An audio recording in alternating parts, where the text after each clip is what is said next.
first topic I want to talk about really quick before we get into some other things is that I don't like bitch ass niggas.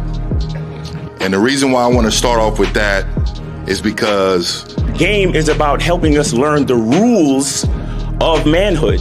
And a lot of times what happens is we don't fully believe in the rules. We don't fully believe in the information. You cannot fear rejection. We got to stand on business out there, meaning that the bitches ain't gonna even fuck with me if they don't think that I'm willing to go the distance behind some shit. everybody in this room, if you had a bitch ass moment, raise your hand. When I say I am, I want you to say a motherfucking man. I am a motherfucking man. Like I said, y'all should have bitches. I'm amazed. It's a struggle for some of y'all. Once you find something that you're into, it comes before everything else. And then even when you deal with a woman who's into you, she has to compete with that thing, whatever the fuck that is, right? Stand up if you believe in fear. Stand up right now. Everybody stand the fuck up. You know, I say bitch a lot and nigga a lot, but, you know, it's with good intention and a lot of love in it and whatnot. If I'm feeling insecure, is this really me, or did somebody teach me how to feel this way? I am a motherfucking man.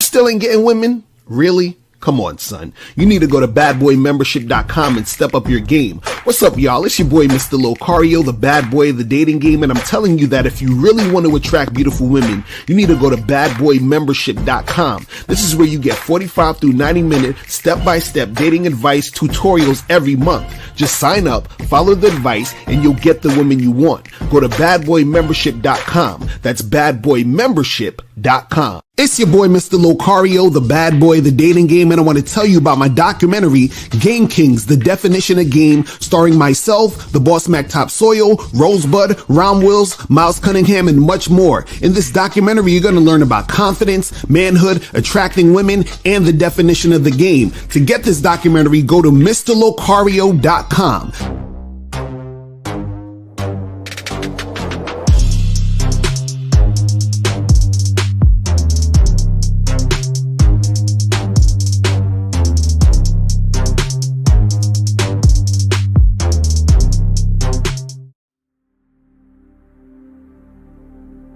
Some people think you need a sports car to get what you want.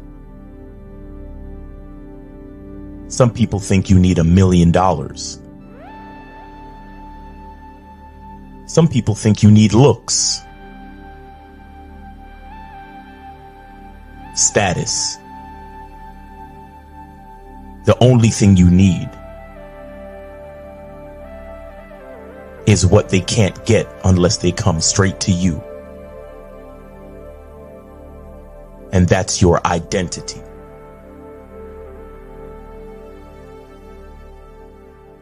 Join the Masculine Identity membership today.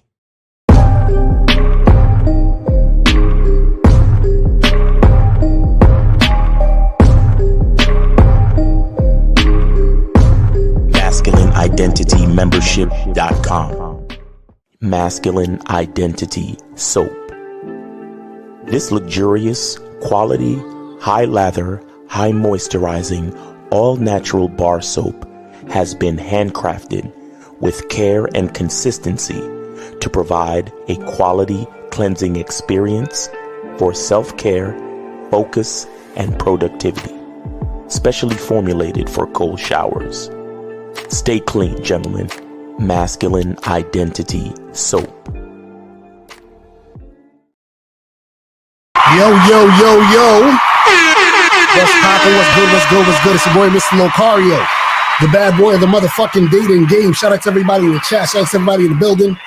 Shout out to everybody, because listen, man, today's show is the show. This is the show for all you nerds, all you geeks, all you stats and data people, all the people who jerk off to science, and all you people who try to use statistical talking points to try to get your point across because you don't critically think and you don't actually live in a real world. So this show is dedicated to you guys. So anytime you guys ever are talking to someone and they want to, debate you and they try to use statistics and all that other bullshit to get to you, just send them this video, because this video is going to explain all the fuckery that's going on out here in these streets, these YouTube streets, these real life streets, and all this other stuff. Because what happens is when it comes to stats and data and all that other goofy shit, what it is that most of it is a bunch of bullshit. And this is why, I titled this, nerds who love statistics and data will never learn game and be attractive to women. You feel what I mean? But shout out to everybody in this chat. Shout out to my lady, April MC in the building. Shout out to my lady, April MC in the building.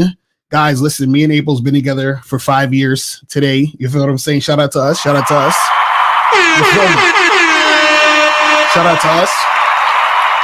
And guys, if you want to get this shirt, go to bossmacstreetwear.com. Shout out to my dude, Boss Mac. bossmacstreetwear.com. Go to bossmacstreetwear.com to get this shirt. Bitch, you mad? Bitch, fuck you. Go and get this shirt at bossmacstreetwear.com and get all your other shirts over there too. Boss Mac got some fire ass stuff over at Boss Mac Streetwear. You feel me?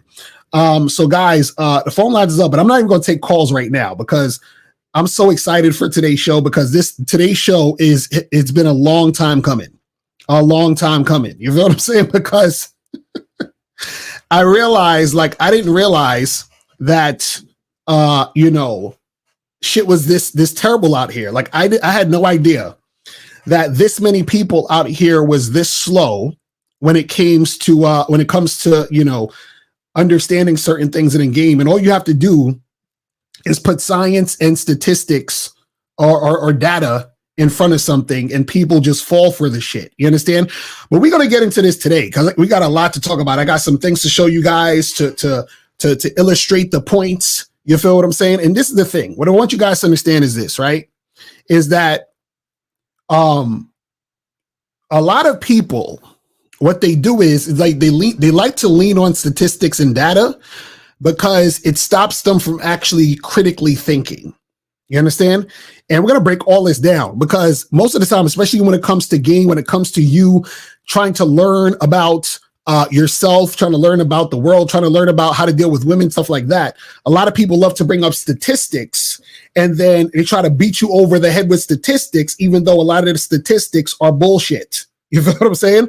So one of the things that you guys have to understand about this whole statistics and data shit is this, right?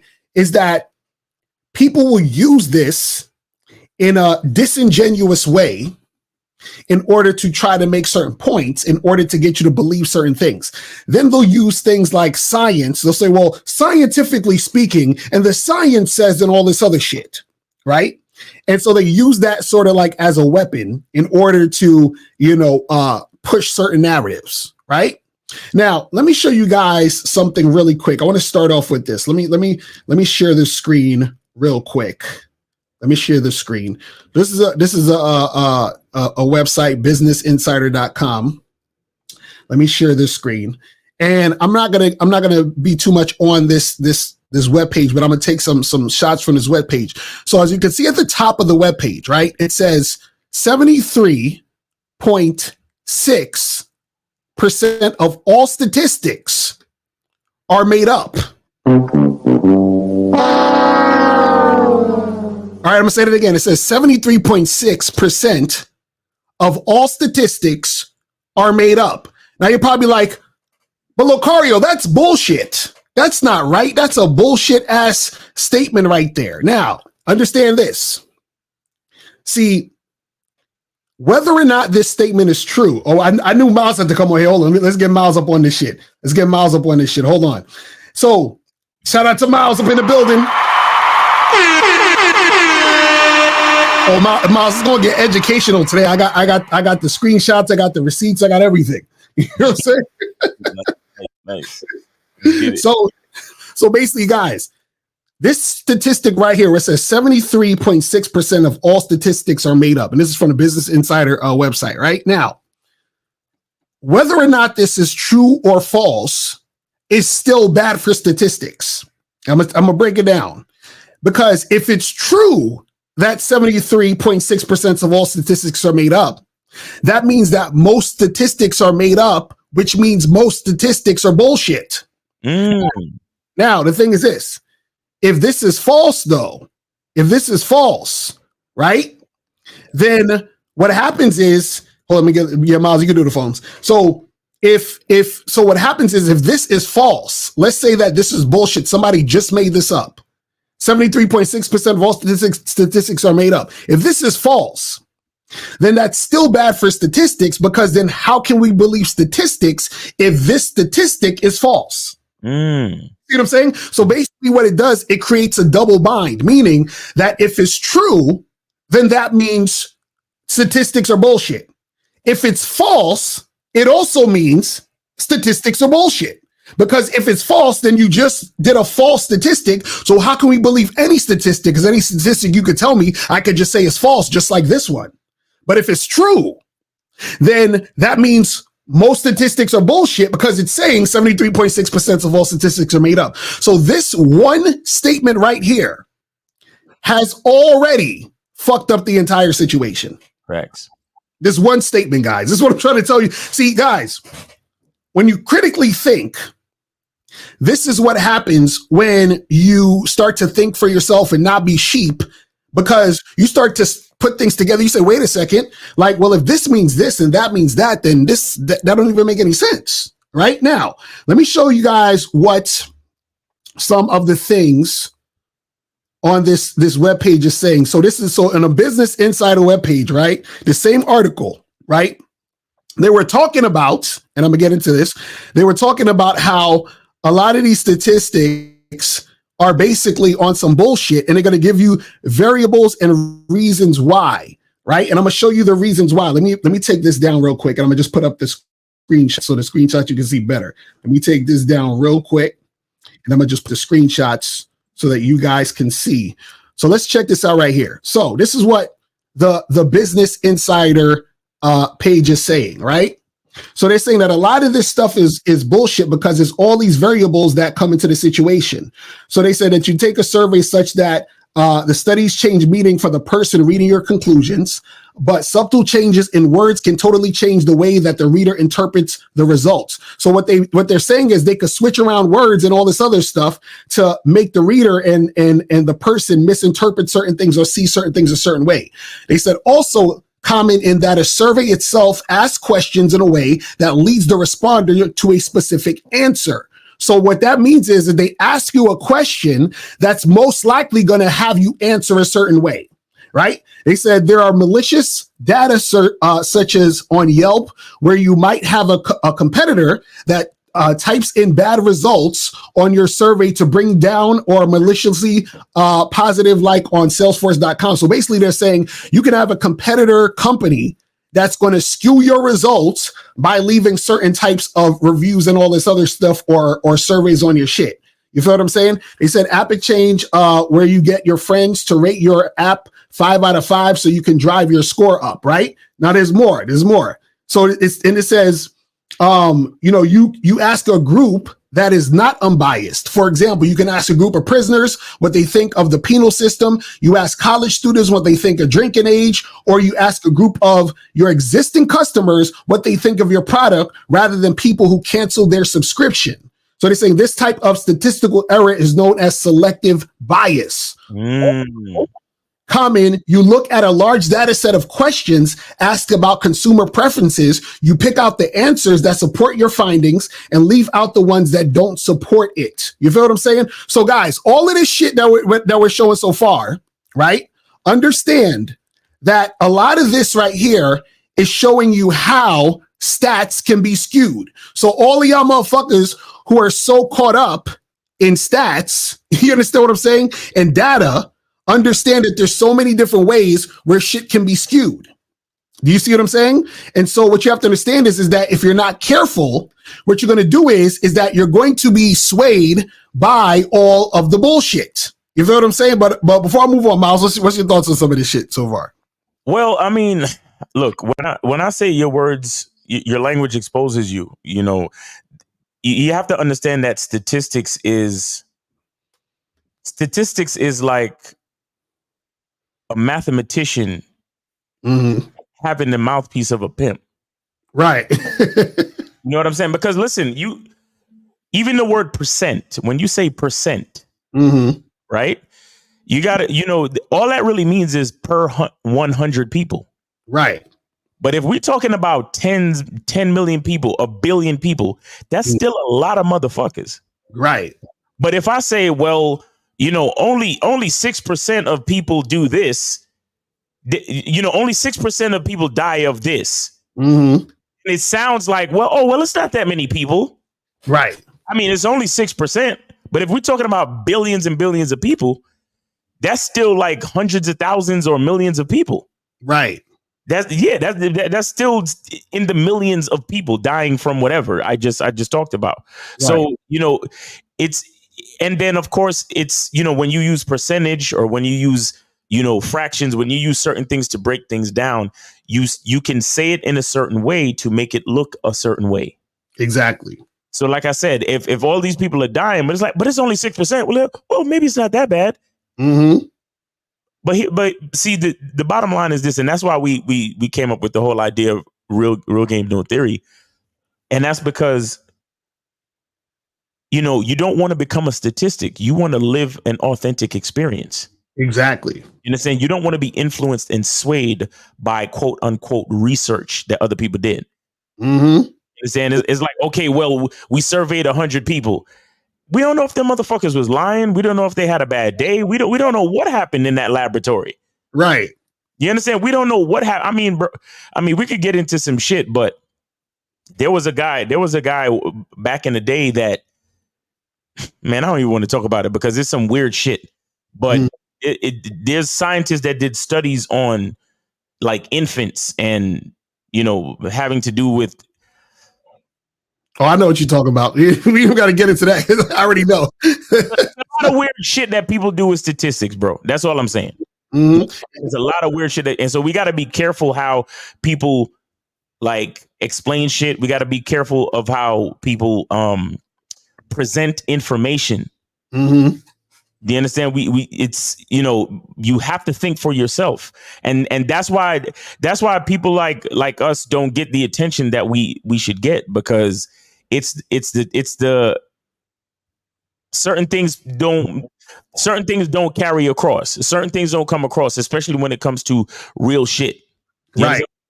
Like certain things don't apply to the masses because the masses don't want to hear certain things. Mm-hmm. Like I saw, all right, for example, and I'll just end it with this. I saw a meme or like a short today, right? What a guy was saying, like, he broke down Chick-fil-A. Right. Chick-fil-A food. Mm-hmm. He was like, yo, everybody think that Chick-fil-A is like not as unhealthy as McDonald's or something. Right. And he broke down the calories and the grams of sugar and the grams of fat and all of that shit. And he was like, it's literally exactly the same as all the rest of the fast food burger places. Right. You understand? But somehow everybody thinks that, oh, well, it's Chick-fil-A. It's, it's mostly chicken and it tastes good and it's not that unhealthy. And no, it's just as unhealthy as everything else. Right. But again, it's the way information is presented. Mm-hmm. That's why they call it propaganda. Right. You understand? But see, the beautiful part about propaganda and presenting information a certain way is that you sell to people's emotions. Exactly. And when you make someone buy something because they feel something, that's a lot of game. You know what I'm saying? That's the mouthpiece shit. Mm-hmm.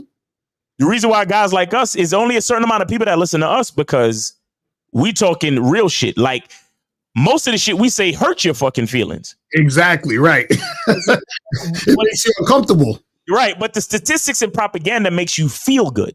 Exactly. So that's the difference. Nah, real shit. Shout out to K Zaggy. He said, reminds me of confirmation bias, the tendency to search for, interpret, favor, and recall information in a way that confirms or supports one's prior beliefs and values. That's a fact. And listen, I got the receipts today, and pardon us, because it's gonna get a little nerdy, because y'all nerd niggas love all of this bullshit. But I got to show you guys, to show you how stupid you have been. For all you guys who are holding on to the nuts of statistics and data, I'm going to show you how stupid you have been. You feel what I'm saying? Now, let's move on to this real quick right here. Hold on, let me do this so I can get this out the way so I can really show you guys what's popping off out here in these streets. Let me move some of this stuff here so that we can have some room on here. All right, so now.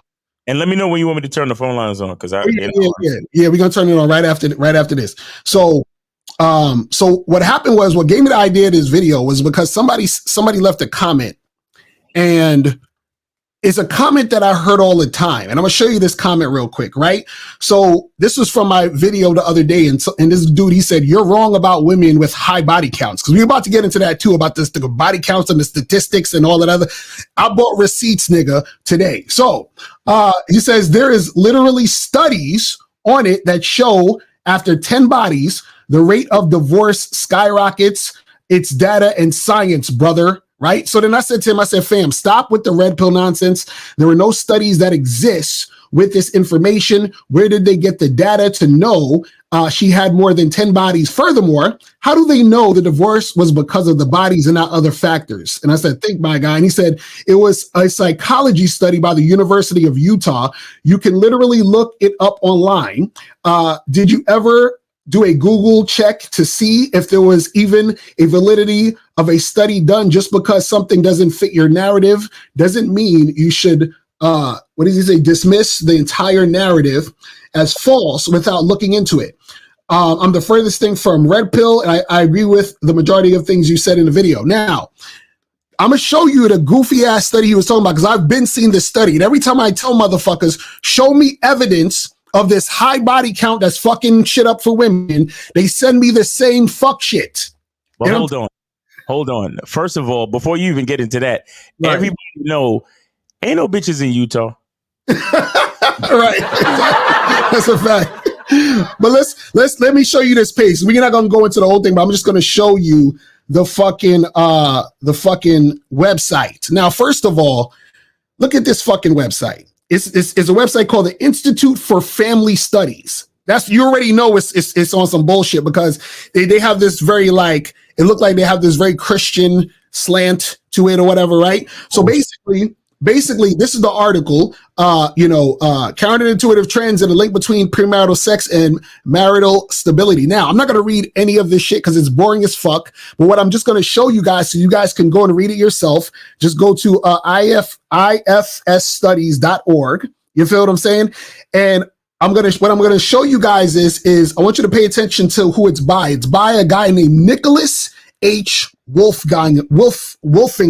Okay? Nicholas H. Wolfinger. And I want y'all to remember that name, because I'm going to show you about him in a second. Now, what happens is that when you read this entire article, because like right here it's saying women with 10 or more partners were likely to divorce. Women with 3 to 9 partners were less likely to divorce. Women with 0 to 1 partners were the least likely to divorce. So they're saying all this shit, right? Now they have charts and everything. Now, what's interesting about this whole fucking website is this, right?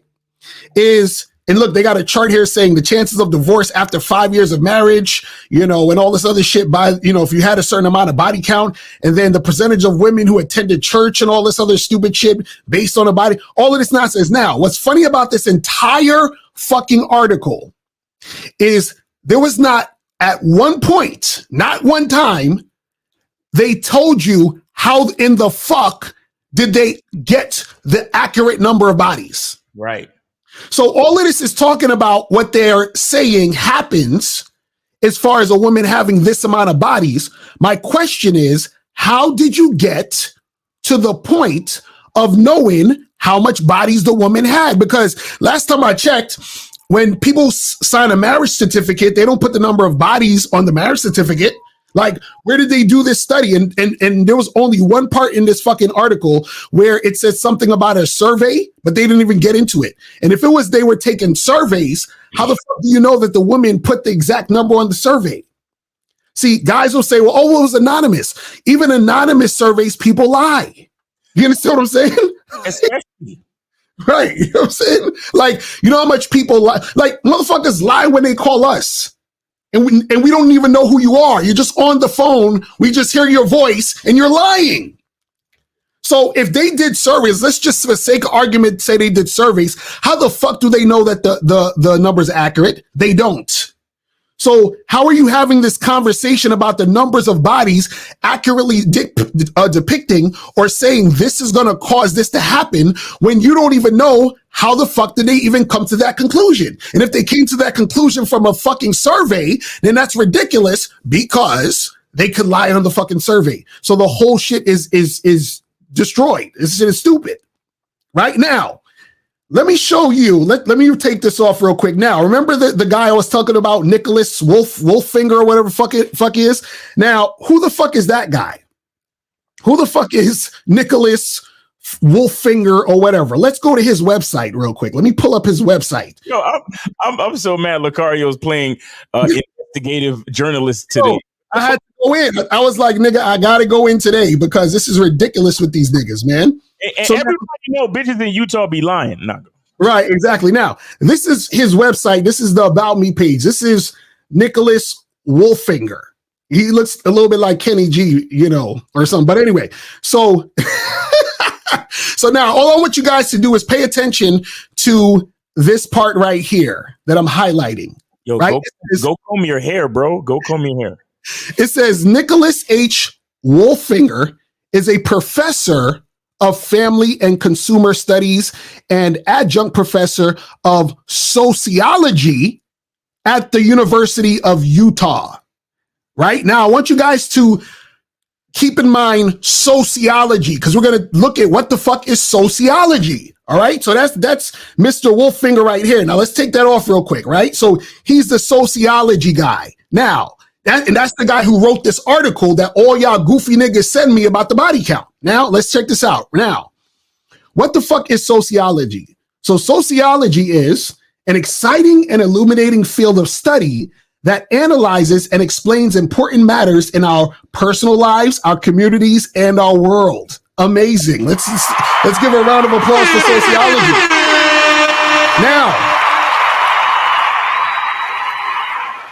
Now, let's go a little deeper into sociology. So now this is a screenshot from a website called LibriText, where they're talking about sociology. So now I'm gonna read this real quick because it's an important part of this part that is going to get you guys to understand what's going on here. So it says sociologists often study culture using sociological imagination or whatever with I'm not even going to read the whole thing. I just want y'all to look at the bottom. So it says, remember though, because they're talking about culture. So it says, remember though, the culture is a product of the people and society.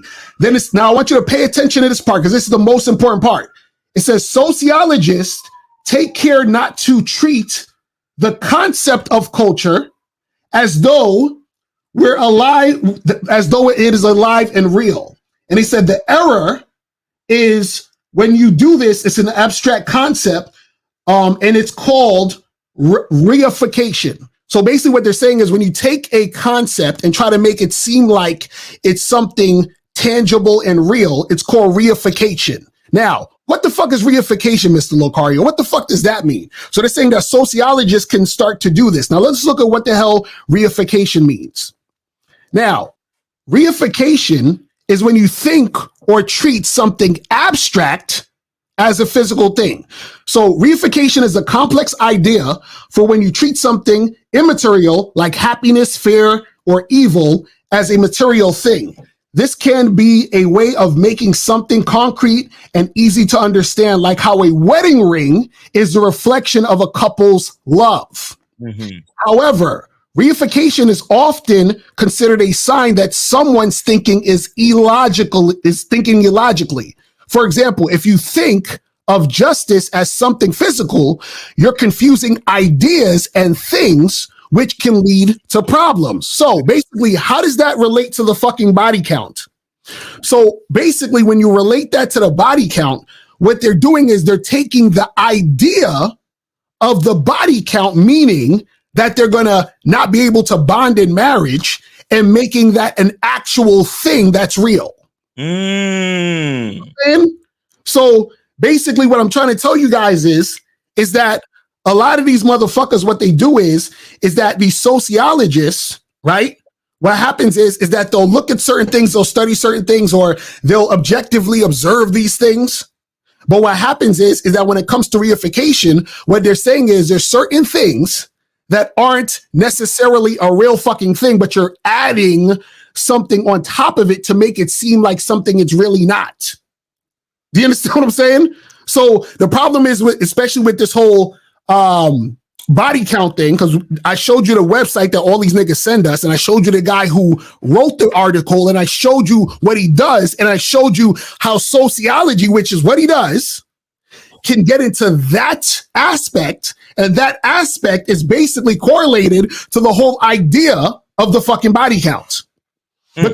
Because the thing is, in his study, he didn't show how the fuck he got the actual accurate number. Because in order for him to get the accurate number, he would have to follow a bunch of women 24 hours a day, 7 days a week, since they were sexually active. And then he would have to get the accurate number from all those women since they were sexually active. Then on top of that, they would have to be married to men who were similar and had similar situations going on so that we can isolate the body count being the thing. Because what if the person divorced because of finances, or they divorced because they had kids and the kids, was too much to handle or whatever, and they couldn't keep their marriage going, or they divorced because one of the people got sick and had some illness and that caused a rift. There's a bunch of reasons why people can get divorced. So you're trying to tell me that they actually did a fucking study accurately that the body count was the actual thing that was the main source of them not being married anymore? Bullshit. Do you see what I'm saying? And see, now, what you guys have to understand about this whole entire thing, this is what I want you guys to understand. You guys have to think critically. Think critically. Because if you don't think critically, then you're going to get confused. Now, this is the last thing I'm going to show. This is a quick video I'm going to show about how motherfuckers can get caught up in statistics and how statistics can actually be manipulative. You feel what I'm saying? So let me show this video really quick so you guys can understand this. So this one is called How Statistics Can Be Misleading. Right? So let's check this out real quick so that you guys can understand this. Let's check this out really quick. Let me put us right here real quick. Let me blow this up real quick. So this says How Statistics Can Be Misleading by Mark Liddell. So let's watch. This is about like 4 minutes, and I'm gonna stop it, show you guys what the fuck it is and all this other stuff. Let's go.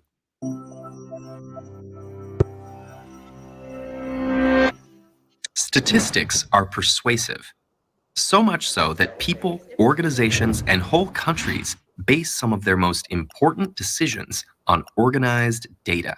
But there's a problem with that. Any set of statistics might have something lurking inside it, something that can turn the results completely upside down. For example, imagine you need to choose between 2 hospitals for an elderly relative's surgery. Out of each hospital's last 1,000 patients, 900 survived at Hospital A, while only 800 survived at Hospital B. So it looks like Hospital A is the better choice. But before you make your decision, remember that not all patients arrive at the hospital with the same level of health. And if we divide each hospital's last 1,000 patients into those who arrived in good health and those who arrived in poor health, the picture starts to look very different. Hospital A had only 100 patients who arrived in poor health, of which 30 survived. But Hospital B had 400, and they were able to save 210. So Hospital B is the better choice for patients who arrive at hospital in poor health, with a survival rate of 52.5%. And what if your relative's health is good when she arrives at the hospital? Strangely enough, Hospital B is still the better choice, with a survival rate of over 98%. So how can Hospital A have a better overall survival rate if Hospital B has better survival rates for patients in each of the 2 groups?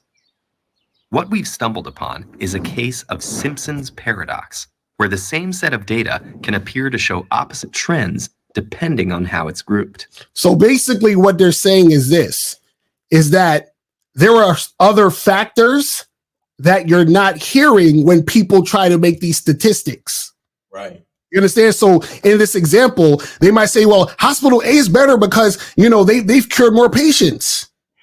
right? But like they said, that people come to the hospital at different health levels. See what I'm saying? And so they're saying in hospital B, right? The people were coming there sicker, but getting better. Whereas the people in hospital A, it was the opposite, where they had people who weren't as sick, but they were there. And what happens is that on paper, it looks like hospital A has more shit popping off.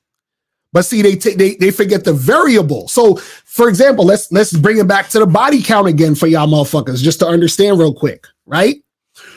What dudes don't get is they'll say, well, women with a high body count can't pair bond. But then they take out the variable of all guys are not the same. So if all guys are not the same, you have guys who have game and guys who don't, guys who complain and guys who actually are confident and know how to deal with women. You have to take that into account when it comes to a man and a woman actually bonding. You see what I'm saying? So it's the same concept. But a lot of these dudes, because they don't actually live in the real fucking world, they just rely on what the statistics say and then just run with it. You feel what I'm saying? So Kazak said it's the same with guys reciting that 70% of divorces are initiated by the women, but never supply the reasons for divorce. Exactly. See, the Simpson paradox, what they're talking about in this video, is the part of the statistics that nobody wants to talk about. You see what I'm saying? So then you're just saying numbers and saying things to fit a narrative, and then it causes you to not have to think. You see what I'm saying? A lot of motherfuckers don't want to think. It's terrible. But let's continue. This is almost done. This is crazy. This often occurs when aggregated data hides a conditional variable, sometimes known as a lurking variable, which is a hidden additional factor that significantly influences results. Here, the hidden factor is the relative proportion of patients who arrive in good or poor health. Simpson's paradox isn't just a hypothetical scenario. It pops up from time to time in the real world, sometimes in important contexts. One study in the UK appeared to show that smokers had a higher survival rate than non-smokers over a 20-year time period. That is, until dividing the participants by age group showed that non-smokers were significantly older on average, and thus more likely to die during the trial period, precisely because they were living longer in general. Here, the age groups are the lurking variable and are vital to correctly interpret the data. See, and again, it's the same shit.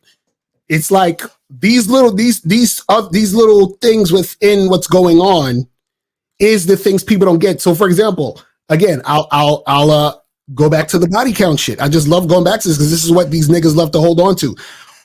How many couples are there out there who are actually non-monogamous, who are in long-term relationships and the shit is going smoothly, right? And they have multiple sex partners. What about people who, just are swingers, who are swinger couples specifically? You have women who are sex workers who are in long-term relationships, right? So what happens is that even when people try to use the narrative, there's all these other things that go against that narrative. But also what happens is if you want to use the narrative of the women are not bonding and the women, because they have the high body counts, are not gonna be good in this as a long-term situation, they're taking out the variable of the guy. It's so interesting how they love to take out the variable of the guy. Like, who's the guy? Does this guy have game? Is he confident? Is he a loser? What's going on? You see what I'm saying? They never talk about that part. Never. It's terrible. Let's continue this shit. In another example, an analysis of Florida's death penalty cases seemed to reveal no racial disparity in sentencing between black and white defendants convicted of murder. But dividing the cases by the race of the victim told a different story. In either situation, black defendants were more likely to be sentenced to death. The slightly higher overall sentencing rate for white defendants was due to the fact that cases with white victims were more likely to elicit a death sentence than cases where the victim was black, and most murders occurred between people of the same race. So how do we avoid falling for the paradox? Unfortunately, there is no one-size-fits-all answer. Whoa, that's crazy. And divide. What you say? that whole shit with because they talk about black on black crime, but it's true. Right. Like most people that kill people, they kill people in the same race. Right, exactly. That's wow. Mm-hmm. Mm-hmm.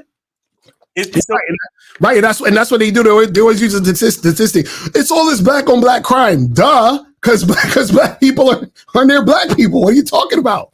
just like there's a lot of white on white crime. Exactly. And you see, that's the perfect example how people like to use statistics for their own narrative. So when they say, you black people got to get it together, and you're like, what are you talking about? What do you mean we got to get together? Well, statistically, there's a lot of black on black crime. Nigga. Well, guess what, Chad? Right. It's white on a white crime too.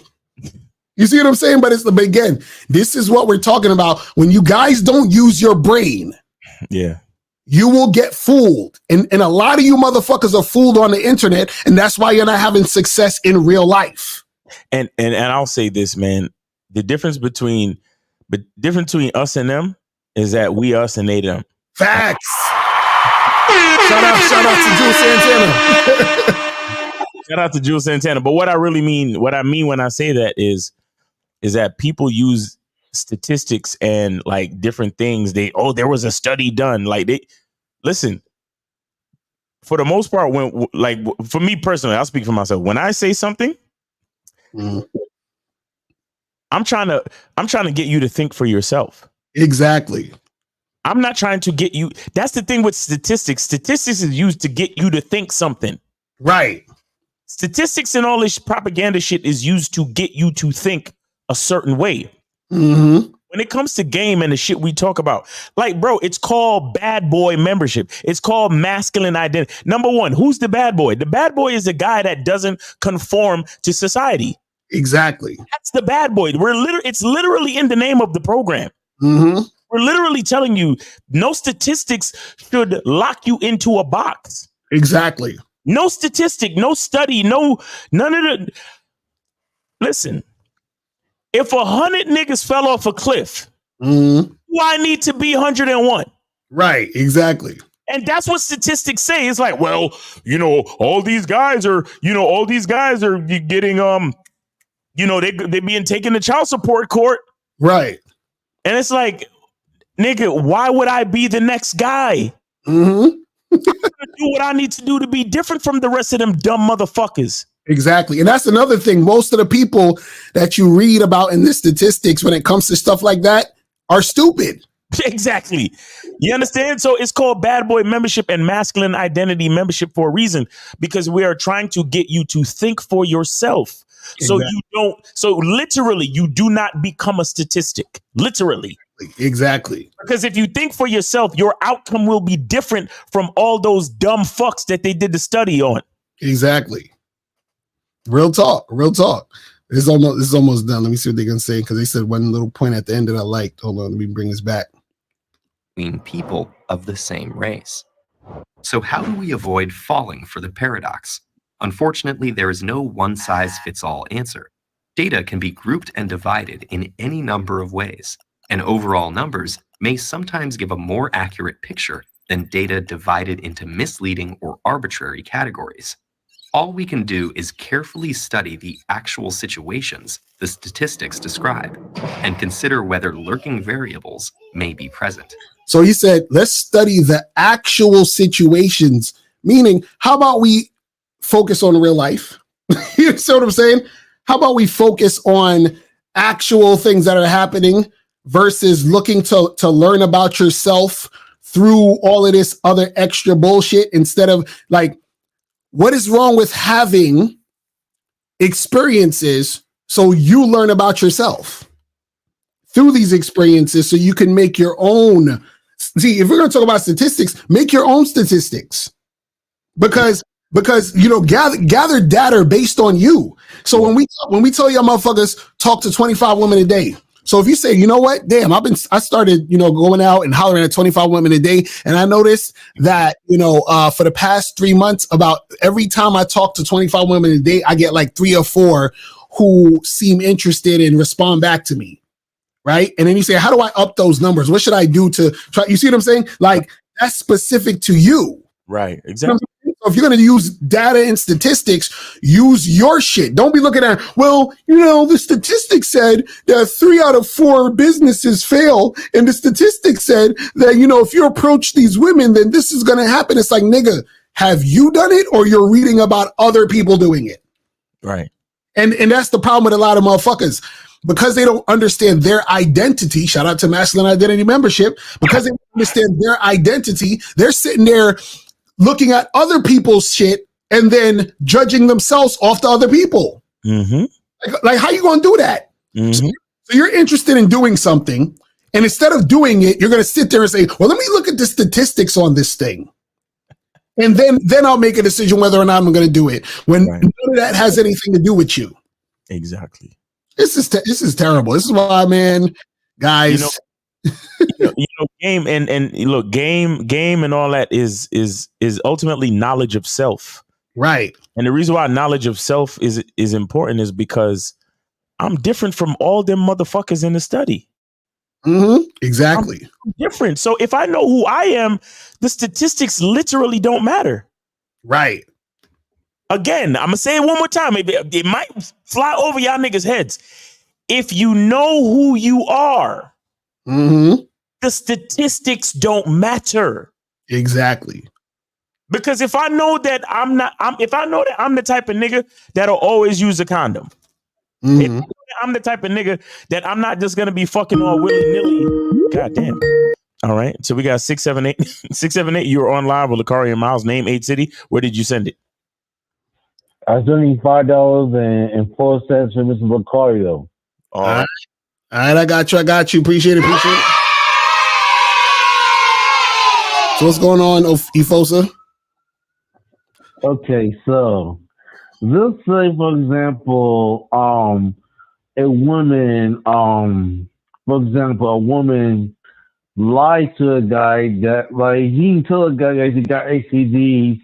Like, this is a high HIV case in the land test. So I'm saying that what if a woman, like, didn't tell the guy that he doesn't see want to have sex, but he didn't tell the guy that he has HIV or something like that. And he ended up having sex with the guy. Wait. Efosa, what do you say? Say this again. You said, yo, Efosa, please slow down and pronounce every word. Okay. Yeah, I'm trying to understand what you're saying, bro. You said if what happened? Say that again. Against HIV. Women have sex with a lot of guys. And he said, she had HIV. He didn't tell the guys she had HIV. She personally have sex with guys and don't tell them they got HIV. No, she had HIV. That's the woman's fault when I tell the guys that she had HIV and give them HIV. So you saying should she tell the guys? No, I'm saying it's the woman's fault when I tell the guys that she had HIV. She having sex with guys. I'm saying that the woman is having sex with those guys, and she had HIV. She got infection. The woman had HIV, and she didn't tell the guys that she had HIV, and it didn't have sex anyway. So it's the woman's fault. And not tell those guys she had HIV. Yeah, but why are you fucking a strange chick with no condom? No, I mean I'm saying that if you have a condom, we can still like. Efosa, listen, bro, listen. Let me tell you something. Let me tell you what I do and why I won't be a statistic necessarily. Right? Knock on wood. Right? I'll fuck a chick with condoms. Mm-hmm. Right? I will not eat her pussy or do anything that will put me in trouble to catch a STD until she gives me paperwork that she's clean, that she doesn't have any STDs. Then and only then will I fuck her without a condom. And then I will continue to get myself tested. Okay. And we still have to be in the type of relationship where certain things are consistent. Like, this is why the vetting process, this is why we talk about the vetting process, Ifosa. Do you understand that? Mm-hmm. Mm-hmm. So there are things that you can do to safeguard against certain things. Now, of course, we could get tested and then she could go and fuck a nigga with HIV next week. Yes, I understand that. But again, she's not getting raw dick until she's been vetted. She's not getting raw dick until all of my tests have come back negative over a 12 to 18 month process. Do you understand that? Yeah. Okay, so as men, we still have to have patience and control to do the things that we're supposed to do to safeguard against bullshit. Yeah, and Ifosa, there's a Ifosa. So I want you to do. I want you to look up. There's a guy named Caleb Jones. He's on YouTube. Caleb Jones, right? And he has a really good video. I think he has two of them actually about STDs, and he talks about how a lot of the times, a lot of the things that you guys worry about with STDs, most of it is really blown up and blown out of proportion to basically get you paranoid. You feel what I'm saying? So you should watch. It's a very good video. It's a video called "How to Not Get STDs," and then he has another. I think he has another one too. Look up Caleb Jones, "How to Not Get STDs," and he breaks the whole shit down. He breaks down, ironically, we talking about statistics here. He's talking about statistically how easy it is or difficult it is for you to catch HIV. You understand what I'm saying? And all the other STDs, he breaks it all down. So go watch that video if you're nervous about it. You feel what I'm saying? All right. I got another question too.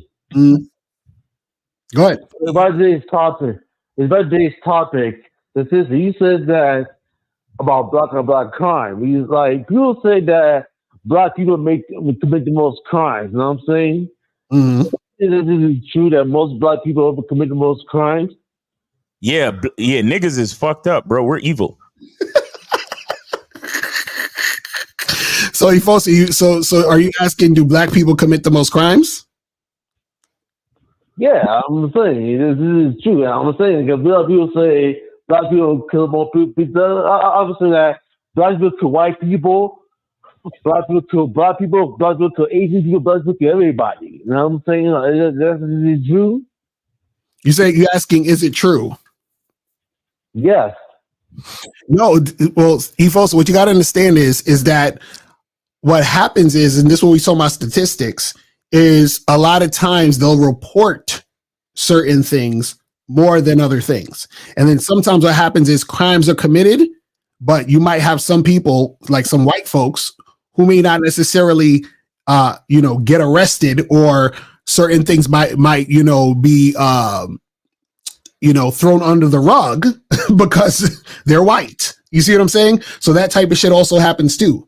So you gotta understand that all these other factors and variables, you understand what I'm saying, happen. You see what I mean? Oh, yeah. So all you need to understand, Ifosa, all you need to understand is this, right? Is that what's the saying they have? Believe half of what you hear and none of what you see, or some shit, or some. I can't remember the saying, but basically, stop worrying about all this extra shit. You know what I'm saying? Because it doesn't really do anything for you. Because let's just say, for sake of argument, that was true, that black people were committing most of the crimes. Now what? You see what I'm saying? Like, how does that affect your life? Nothing for my life. I'm not committing the crimes on that. Right. So just live your life and do what you got to do. All this other extra shit, that's basically you worried about shit that really has nothing to do with you specifically. You see what I'm saying? All right, Ifosa. Thanks, bro. Thank you. I appreciate it. All right, man. You have a good night. Thanks for the call, brother. Appreciate it.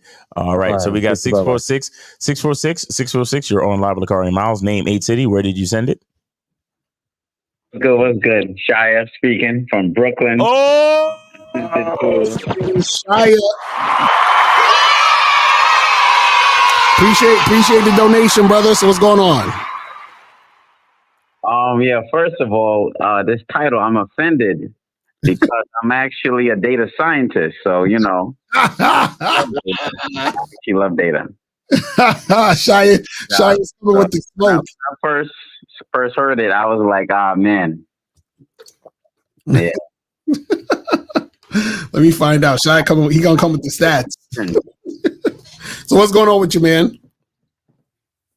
This question is about the vetting process.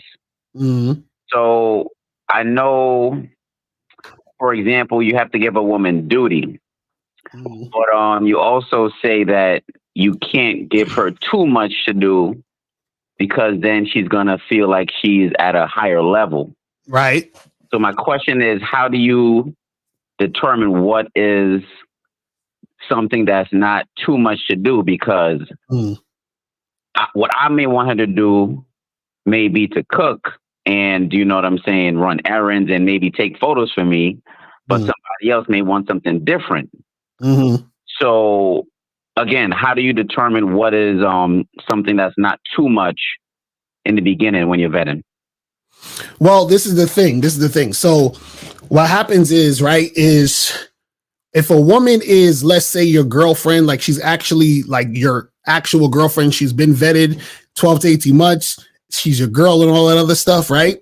What happens is that the responsibilities that you give her, right, is it has to be something that is more investment, right, than something else that you would consider her doing something, but it doesn't really matter as much. So meaning like doing like your photo shoots and working with what you're working with as far as your money is concerned, anything that has to do with like, I don't know, like being up in your house, living in your house, stuff like that. That's a lot more investment. Now, when you're vetting a chick, right, you might do something simple like tell her, hey, when you all come to my house, stop at the store and get me some soda. Do you see what I'm saying? See the difference? Like, so when she's not my girl, I'm telling her to do things. I'm giving her tasks, but it's stuff that doesn't really mean anything specifically, but it just means that she's doing what I'm saying. Like I'm giving her something to do to show that she will do what I say. You see what I'm saying? But the thing I'm giving her is basically kind of meaningless. And the reason why it's meaningless is because you still at that point don't want her to think that it really means anything. Do you see what I'm saying? But if you say, hey, listen, I got like 5 G's. I need you to take this to the bank and do this and do that. That's too much shit to do. Do you see what I'm saying? Like that actually means something. Do you see what I'm saying? So you have to discern those things within the context of how you're dealing with the woman. You see what I'm saying? And so what I'm saying is that there are certain like little, like basically think about it this way. Say to yourself, if I was to do this with her, right? Does this actually mean something? Right? And not only for yourself, you also have to discern, and this is graduate level game. You also have to discern, not only does it mean something to you, but would she perceive that it means something to her? Does that make sense? So you're talking about, oh, I'll have her cook for me. Now, to you, that's kind of maybe a little meaningless, but to her, cooking for you might actually mean something. Do you see what I'm saying? So then you're thinking it's nothing, but it's actually something. But you have to be perceptive enough to understand that. Do you see what I'm saying? But the things that I'm telling you, because this is the thing, what's happening is that you're asking a question where the answer comes to you through experience. Do you see what I'm saying? Because there's a lot of variables within this question, but the knowing of what it is comes to you through experience. So meaning that the more experience you have dealing with women, right, the more you're going to understand, you know what? I realize that generally speaking, when I introduce women to my mom, it means something. How about I not do that? Even though in my mind, it's not a big deal. I'm just going to pick up some mail at my mom's house and I'm with the chick is with me. You see what I'm saying? So to you, it's whatever. But having the experience to know, oh shit, women actually, look at that this way. So now I'm giving her a certain mixed signal because I'm not trying to do that, but she's interpreting it as something else. Do you understand what I'm saying? So a lot of it really has to do, but generally speaking, again, little shit like, oh, go get me some from the store. Oh, my bag is downstairs. Go get it for me. Do you see what I'm saying? Like little meaningless shit that really means nothing. That's what you do before she's your girl. Now, once she's your girl, that's when you can introduce her to like, I'm gonna give you some tasks that have to do with, business, or I'm gonna, you know what I'm saying? There's other things that's way more important. Do you see what I'm saying? Got you. Right. All right, that makes sense. And I say this last thing. All right. Think about this. If you say to yourself, if she was to fuck this up, would this really fuck up my situation? You're right. Exactly. You see what I'm saying? If it's yes, then it's too much. If it's no, then it's not really that big of a deal. Right. You see what I'm saying? But Shia, I always love your story. So what's going on in your situation while you ask this question? Great question. So actually next month I'll be dropping my book. So just so you know, Mondays, what is it? Yeah. That's what's up. That's where all of my energy is focused right now. So to answer your question, Miles, I have a chick coming over on Saturday. And honestly, I told her I want her to cook. I got 2 recipes for her, and she's going to cook these 2 recipes. So, I mean, again, I'm suggesting that to her because that's what I like to do. Because that's what I do professionally. She's just helping me test out some recipes, and I get to eat too. But how long you know this girl? So I met her like 2 weeks ago. Oh damn! Oh damn! Hey, Shy, are you on a Bad Boy membership? No. Okay. No. No is fine. No. Just say no and move on. Yeah. Just say no and move on. No. Go ahead with your story down your ill-advised path of decision making since you're not on a Bad Boy membership. Go ahead. Got you. So yeah, I met her 2 weeks ago at the grocery store, and met at the park first. Actually, no. I went to the park, felt it out, kissed on her. It was everything went perfect. So I told her to come through, and I just gave her some instructions of what I wanted her to do when she is coming on Saturday. So wait, so you met her 2 weeks ago. How much times you seen her already? I've seen her the first time I met her in the grocery store. That counts. And then the next time after that was at the park. Prospect Park. So one time I saw her actually going out. Okay, so y'all went out one time. Yes. Okay, and then she's coming to cook for you and do all the recipes and shit from your book. She's coming to make 2 recipes from your book. Yep. From your book.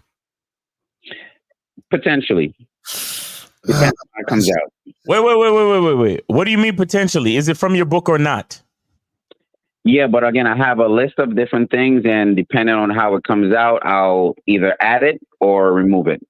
So I'm just testing out. But I'm not telling her all of that. Okay. I'm just telling her, here, I'm giving you these 2 recipes, pasta. How many times you smashed?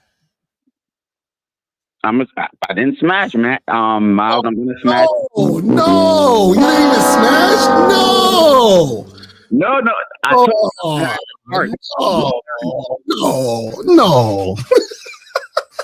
Come on, Chaya. I met at the park. I'll tell you. I only met her one time. Oh my goodness, Shia, what are you guys doing out here in these streets? Listen. See, and this is what I'm saying this is what I said with the experience. The experience is going to teach you that, okay, that's already too much. Okay, let me, okay, this is the thing, Shia, this is the thing. So is this a chick that you would at some point consider wifing? Like she's like wifey material type of shit? Well, I honestly, he can't tell her it's only been 2 weeks. I can't say because I only met her one time. I wanted to see if because that was a trick question. I wanted him to say. Oh, my bad. Oh God. No. I mean, I don't know, but I just know that she's listening. But that's the point. That's the point, Shia. That was the point of the question. You don't know. So what's happening is that you're doing boyfriendy shit for a woman who hasn't shown you she's worth, boyfriend energy. But hold on, Lakaria. See, that's my question is, I have things that I like to do personally where I would just do it because I like to do it, which is, for example, cooking. So sometimes where I get into hot water is when I'm telling a woman to do something that is, for me, is nothing. It's like, come cook. I like to cook. You're doing things. But Shia, check this out. So I'm trying to, yeah. Check this out. There's a restaurant I love going to, and it's expensive. Like I go there all the time, but it's expensive. But I don't bring women there. You see what I'm saying? So, but I do like to also get coffee, though. You see what I'm saying? So think about the things you like doing that are minimal. That's what we're trying to say. Do you see what I'm saying? That's the part that you're missing. So you're like, well, I like, because it's like I could say, hey, I like to travel. I'm not going to take a bitch to Spain with me, that I just met last week. You feel what I'm saying? So what I'm saying is that you still got to understand that when you're first dealing with women, right? You have to give them the least. You understand what I'm saying? Shout out to Myron. He got the book "Women Deserve Less." They got to give them the least. Say at the beginning. Shia, does she know that she's gonna get Shia dick down when she come through? Great question, Miles. So I text her. Oh my God. A message. No, I text her. Listen, I text her the instructions to come over on Saturday. Then I also told her to wear colorful lingerie. So I put it out there. Wait. So you think that by telling her to wear colorful lingerie, that means she's supposed to imply that she's getting dick, right? No, but Miles, to your point, when we went out on Saturday, no. All right, go ahead. Finish. Go ahead. When we went out at the park on last Saturday, a week ago, I told her in the ears, I was blunt about sex. Like I told her that we're gonna get sexual in her ears at the park. So I mean, I was wait. That you're gonna get sexual where and when? What are you talking about? Say that one more time. When you told her in her ear at the park that you're gonna get sexual and you were blunt and all this, what were you referring to when you said this? I was referring to me and her having sex. Yeah, but again, just like how you gave her instructions about the cooking and the this and the that, where is there clear instructions that she's going to get fucked when she comes over? That's what I'm asking you. You have a point there. You have a point. This is what, look, you know I fucks with you because you came to the New York seminar. You brought your cousin. You know I fucks with you, my nigga. But you are a half-assed nigga. You're not even half-assed. You're quarter-assing it. What was her response when you told her all that sexual shit? I'm calling to get better, so. Yeah, so Shy, what was her response when you told her all that sexual shit? She was laughing, giggling. Oh man. It's a very yes. Wait, she was laughing and giggling like oh, I can't wait, or laughing and giggling like this nigga's crazy. Which one? No. Definitely no. Definitely she was down. Like I said, I was feeling her up at the park. So I was touchy feely. Shia. Lucario, what's the name? What's that shit? You know it better than me. The you're in definitely. Like what's the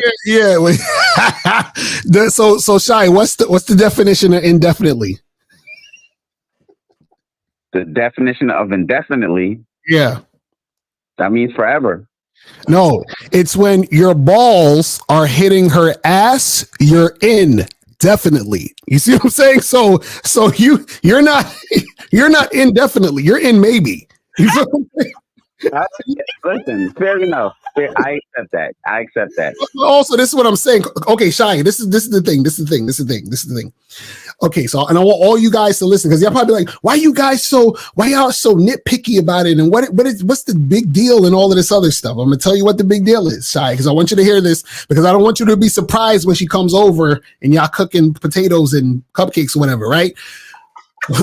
What's most likely gonna happen, Shia, is this. What's most likely going to happen is she's going to come over, and if y'all going to do all that cooking, and it's going to be all romantic and cool and all that other stuff. You might do a little kissing, and you know what's going to happen? If she's really feeling you, she's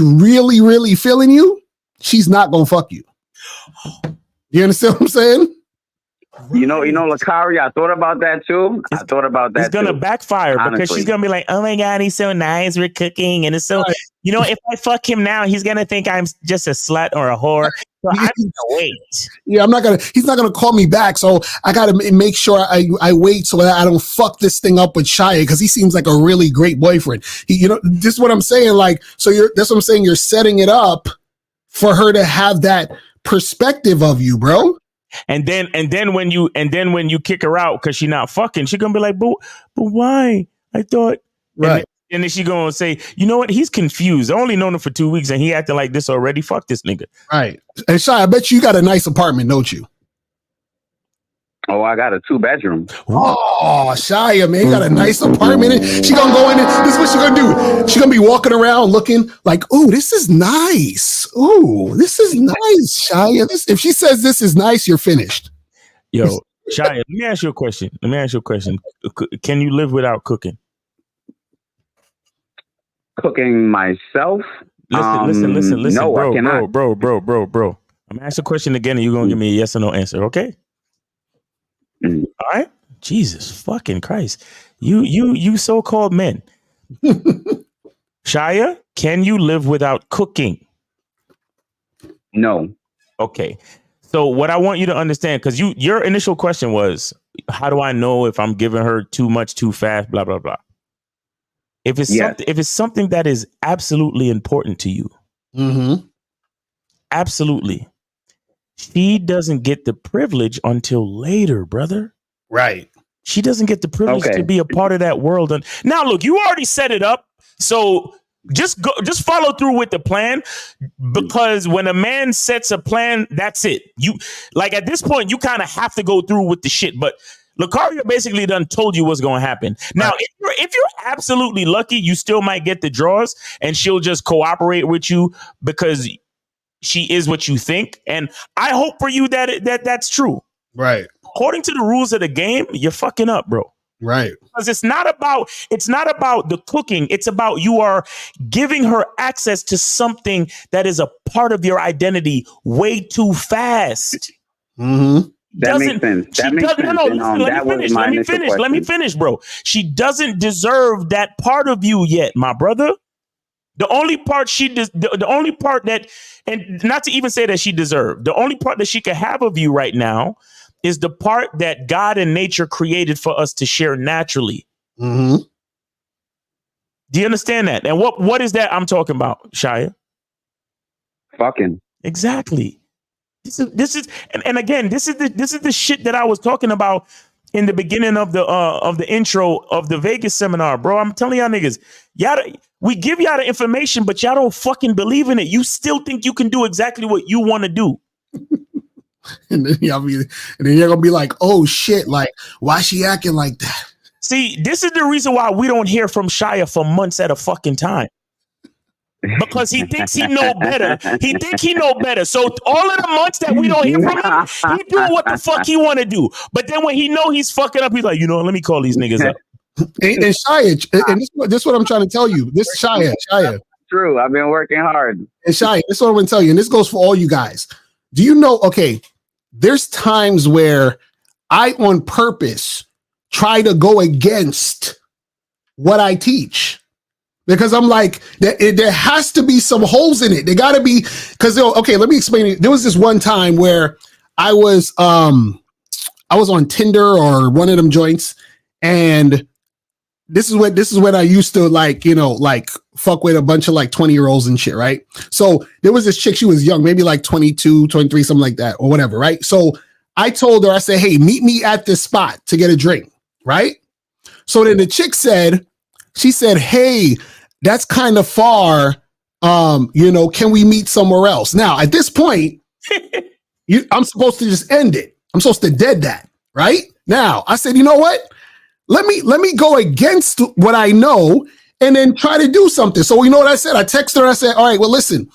I said, let's meet at this other place because it's halfway between both of us. Right? Now check out what happened. Right? So then she says to me, right? The next text she sends to me, and mind you, I sent this maybe like I sent this at a certain time, and she took like an hour and a half to get back to me. Right now, she gets back to me and she says, hey, I was wondering, could we have dinner instead of drinks? And then I said, this is what I said. I said, no. Then I was like, let me get back on it. I said, no, just drinks. Right? Do you know what she said to me? She said, but I haven't eaten yet and I'm hungry. I was like, bitch. And so I just ended the conversation. Right? But what I'm saying is I purposely did that because I was like, it's funny how when I go against it, the same shit that I know is going to happen happens all the time. You see what I'm saying? I wasn't shocked. I was like, this is happening exactly how it's supposed to play out because all the universe is telling me is that the game is undefeated. Do you understand what I'm saying? The fact that she was being resistant from the beginning, I knew there was going to be more resistance later. You see what I'm saying? And so what I'm saying, Shia, is that in this situation, you're in a situation where you're going out, you're going to have a second date with a woman and she's sharing an important experience with you. Do you see what I'm saying? So I'm just saying, Shia, understand. Here's I want to explain a little bit. I want to go a little bit deeper. Pause. And 353, could you put your phone on mute because we're hearing the background noise? Please put your phone on mute till we get to you, please. Sorry. All right, no problem. Please hang out. I appreciate your patience. Now, Shia, here's what I need. Here's what I need you to understand, right? And this is like the deeper meaning to the whole masculine identity thing. Cooking is your thing, correct, Shia? Yes. Okay. You're a chef, brother. You're a chef, right? So that means you've been specially formed by God and nature to create in the kitchen. Mm-hmm. Do you understand? This is your interest. This is your passion. This is your talent. This is literally you at your best. Do you understand that? Yes. Yo, 353. I'm gonna ask you one more time. Put your phone on mute, or I will have to get rid of you, sir. Sorry. Put your phone on mute. Yeah. I'm starting to think these niggas don't know how to put their phone on mute. Yeah, that's probably what it is. I don't know. So understand, Shia. This is you at your best, bro. You understand? This is you fulfilling your purpose for the world. This is you basically in your magic space, in your best confidence, in your king shit, in your Super Saiyan magnanimous, like this is Super Saiyan Shia, bro. Mm-hmm. You understand? Right. This is you making gold and putting it into the world and feeding people and bringing them joy and peace of mind. And like, this is you at your greatest. How the fuck does a bitch that you just met 2 weeks ago get that from you? Now, imagine this. I know you the type of nigga that want a roster, right, Shia? Oh, definitely. Now, check this out. This out. Check out why a lot of you niggas can't have rosters.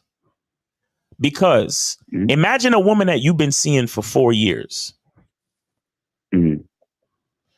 And she cooks with you and she shares that special time with you. And she's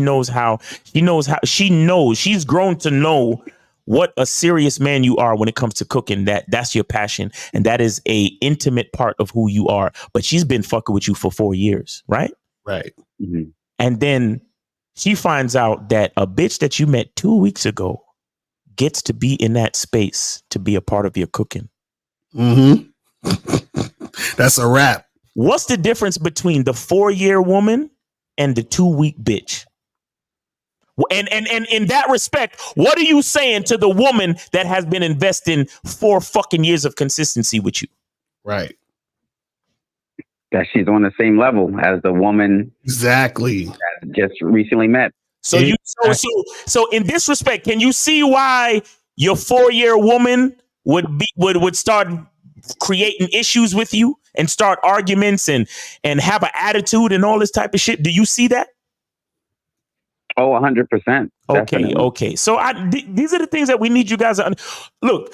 We say things on a surface level because we only have so much time on these lives to say shit between calls. Mm-hmm. But the deep reason why we say the shit we say. There's a serious reason why the game is the way that the game is, bro. Right. Y'all think we just talking. Y'all niggas think we just be talking and it don't mean nothing because it's only 200 and something people listening right now. Right. Y'all niggas think that, but again, it's the niggas with the statistics that are fucking pushing a narrative. We are giving you real fucking life. Mm-hmm. And even though you're calling, you're still not following the fucking rules. Mm-hmm. You don't even see how much you're giving to the 2-week bitch. You don't see it because you don't put the value in yourself first. Right. That's a fact. Well, listen. Actually, respectfully, I didn't see it, which is why I was a little bit confused. But now, as you and Lacario explained it, I understand it better. So, yeah, you man, you got to tighten up with that because I'm telling you, you're gonna cause situations to happen that you don't want to be in. I'm telling you. You know what I'm saying? No. It makes sense what you guys said. So definitely, I'm gonna change how I operate. So it makes sense. It was a little bit I wasn't too sure about what is too much, and now I understand it better. Right. That's so, yeah, I'm gonna drop $10 more for each of you guys in the Cash App. All right. Because I definitely learned a little bit more today. So thank you. All right, man. Appreciate you, man. Thanks for your call. Appreciate it. Yes, sir. All right, brother.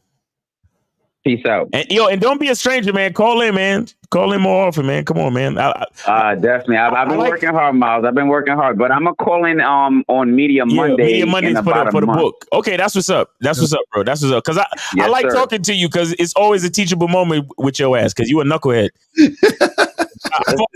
But I'm improving slowly each day. So. All right, perfect. I appreciate you, brother. Take it easy. All right, take care. All right, man. All right, so we got 353. Now you can take your phone off mute, please, and we can chop it up. 353.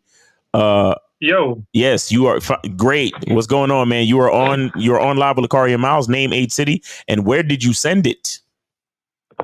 Hey, it's Brian, 33, from Dublin, Ireland. Dublin, Ireland. And I sent it.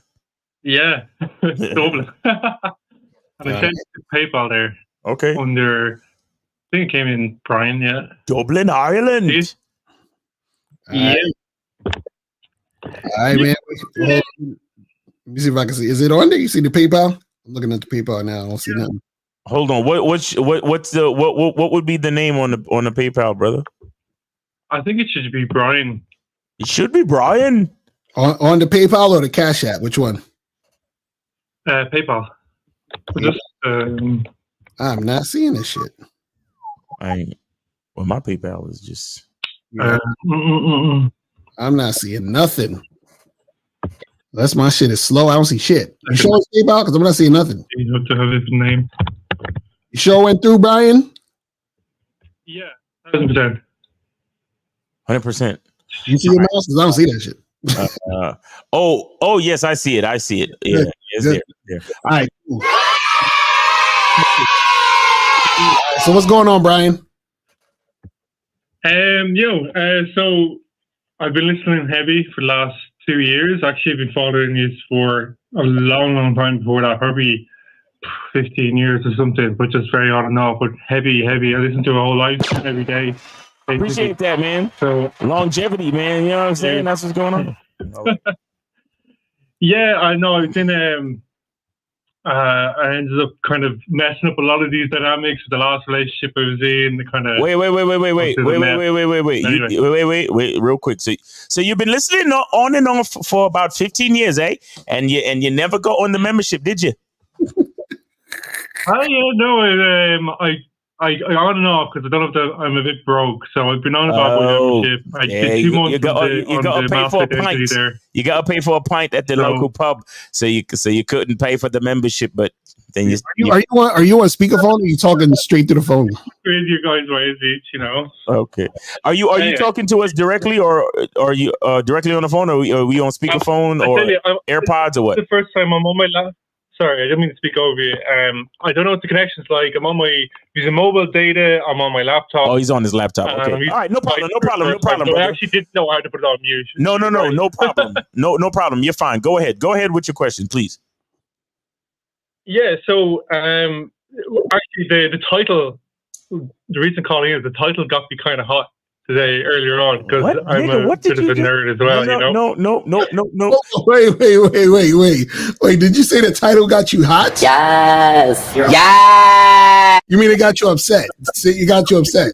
You know, I was like, oh man. Yes, Daddy. All right, so the title got you upset. Tell us why.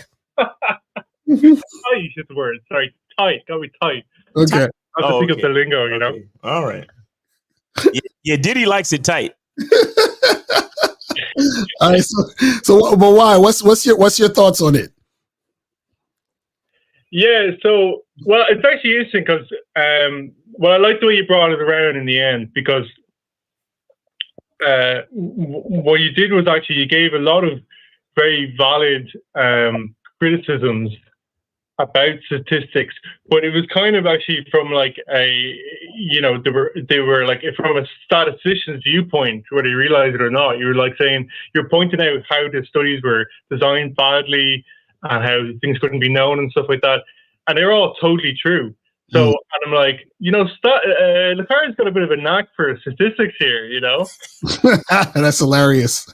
So maybe he's a stats nerd and realize it, you know? Maybe. All I'm saying is that there's nothing wrong with looking at statistics. It's just that you got to take it with a grain of salt at the end of the day. It's not, it can't, people look at it as like law or like it's like a fact of it. It's like, it's a person's or a group's interpretation of a certain thing or the way they want to present a certain thing and also sometimes it's to create a certain agenda. Because if I'm trying to sell you something, I'm going to use statistics that back up what I'm trying to sell, right? So if somebody's like, hey, statistically speaking, when you do this, you lose weight. So of course they're going to do that because people trust statistics because they think that statistics are the end all be all of everything. You know what I'm saying? So it just is what it is.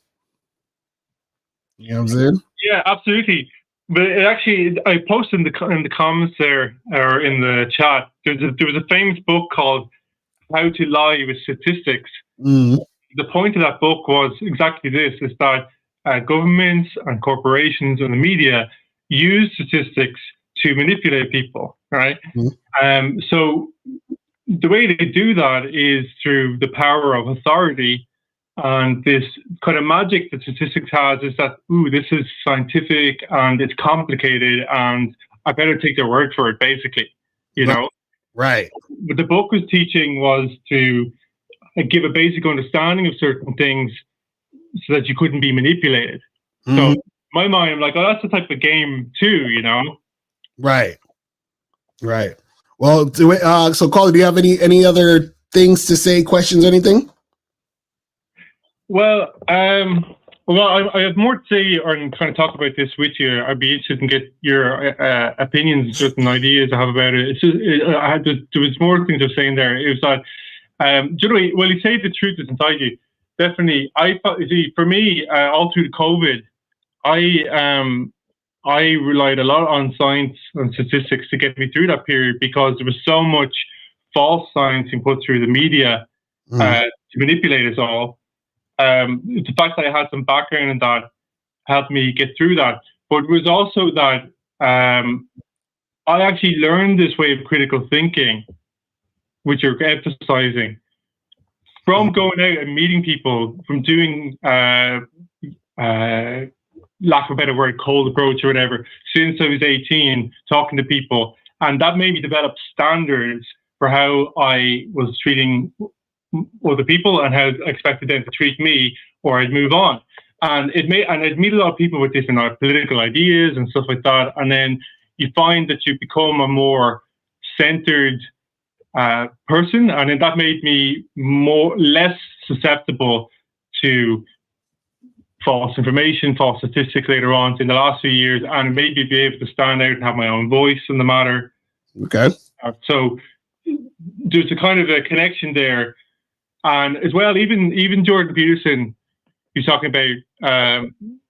Well, there's a big problem in psychology. Actually, it's called the replication crisis. I mean, there's a lot of bullshit studies published, and in science in general, because when they run the experiment again, you get different results, meaning that the papers were made just to make people money, right, or for the scientists just to get their name for it or whatever. Right. And it's a big problem in science. Well, yeah, well, that's an excellent point though, because people, again, that's what I'm saying. There's a lot of agendas behind why people say what they say and do what they do. Because, like you said, some people trying to get the name in the paper, some people trying to get attention. They're trying to get a certain thing, like passed in a certain situation. So it's all these different things. So this is why we tell people, think for yourself. You feel what I'm saying? Even when it comes to us. Think for yourself. Don't just take what we're saying. You have to listen. My mentor, Anthony DeMello, he used to say, you have to take what people are saying and you're supposed to chip away at it. Meaning that you have to dissect it. You have to put it through a filter through your own mind. You understand what I'm saying? Because then what happens is that if you don't do that, then you're susceptible to being brainwashed. You feel what I'm saying? And the thing with being brainwashed, people look at it in the sense of, you're being brainwashed in a negative way. You could also be brainwashed in a way that someone would consider positive. You're still just taking in what people are telling you without actually critically thinking about it and actually, putting it through your own mind and through your own perspective for it to make sense for you. You feel what I'm saying? But caller, we appreciate you calling in, man. Make sure you save us some money. Get up on this the Bad Boy membership or the Masculine Identity membership. You feel what I'm saying? I have one more quick thing for you before I go. Thanks for having me. Can I ask you? Can I tell you one more thing? I'm not sure because Miles he's not taking any more questions unless there's more donations. So, well, you gotta ask Miles. Hey, only if when you get off, you send some more. You send another donation when you get off the phone. Right. Okay. Well, this is good information, guys. There's a guy on YouTube, Sam Blackman. He's a world specialist in narcissistic personality disorder, right? So if you want to learn anything about that borderline, everything that he talks about, but he's also a physicist, and he's highly rated in both of these areas. But he is saying that psychology is not science and never will be because of the things you mentioned. Say you're talking about body count. There's all these unknowns in people. You can't follow a person their whole life, basically, in a lab. So you can never know because you can only the data is only self-reported. So psychology can never be science. He says psychology is actually more literature, story. We tell stories and we learn from these stories and experiences, and that's what kind of game is as well. It's a whole lot of stories about real life experience. Anyway, guys, thanks for having me. It's 5 o'clock in the morning here. Oh wow! So I'll leave it at that. I'm glad I'll be calling in again. I got this set up now. So thanks very much, and for having me. I appreciate it, brother. Be safe here in Dublin. He made a lot of good points. You know what I mean? Because the thing is, all of this stuff where, I like to call it pseudoscience. Mm-hmm. You know what I mean? Like people want to, because this is the thing. If it's bullshit, then that means you have to take accountability for your situation, and nobody wants to take accountability for their situations. So then they can use science as a cover for not having to improve themselves. So they're like, well, science says that this is how shit is. So because this is how shit is, I don't got to do nothing. It's not my fault that I'm losing. It's science is saying that I'm losing. You feel what I'm saying? Right. It's the statistics say that, you know, all of these marriages are fucked up. So that's why I can't even bother with that. You know what I'm saying? Like it just gives people room to have excuses and all that other nonsense. You see what I'm saying? Because nobody actually wants to see. This is the thing. You have two types of people. You have the people who, when they get information, they're excited because that information helps them to grow. People who get information and they want to shun the information because they're like, no, it can't be. Keep that away from me because I don't want to hear it, because if I hear it, then I'm going to know I'm full of shit. You see what I'm saying? That's basically what it is. You know what I mean? It's terrible. Terrible, man. But do we have any more callers? Any more? Nah, no calls right now. Not guys call in 919-647-9392, 919-647-9392. Yeah, so we'll be here another 15 minutes, 20 minutes. Let me take some of these questions real quick. It says, I might be visiting Flatbush, New York, and I heard the women in Flatbush are sexy, especially and specifically women on Flatbush Avenue J. Is that true? Nigga, I mean, listen, man, this you can find beautiful women anywhere. But all I'm telling you is that, you know, if you're coming to New York and you're gonna be in Brooklyn, just look out for the chicks wearing, you know, if they wearing Timberland boots, and if they say anything like dead ass or son or yo, don't fuck with them. You know what I'm saying? Like, you don't want them problems. You know what I mean? It says, do you know any condoms that are right side up on the what? Sometimes in the dark when I take out the condom and put it on, it's hard to tell the right side. Nah, I ain't gonna lie. That shit is the worst. Like when you take out a condom and it's like, okay, which way is the way to go down or something? Like, oh my God, that shit is the worst. Look, you just got to figure it out, man. You know what I'm saying? You got to start the roll. Right, exactly. If the rolling starts, then rolling starts the correct way, then that's the way. Right, exactly. Says for in-person coaching, do you do small groups of guys at the pause at the same time to do infill instead of just one-on-one coaching, or would you consider it kind of a fun dynamic? So this is the thing.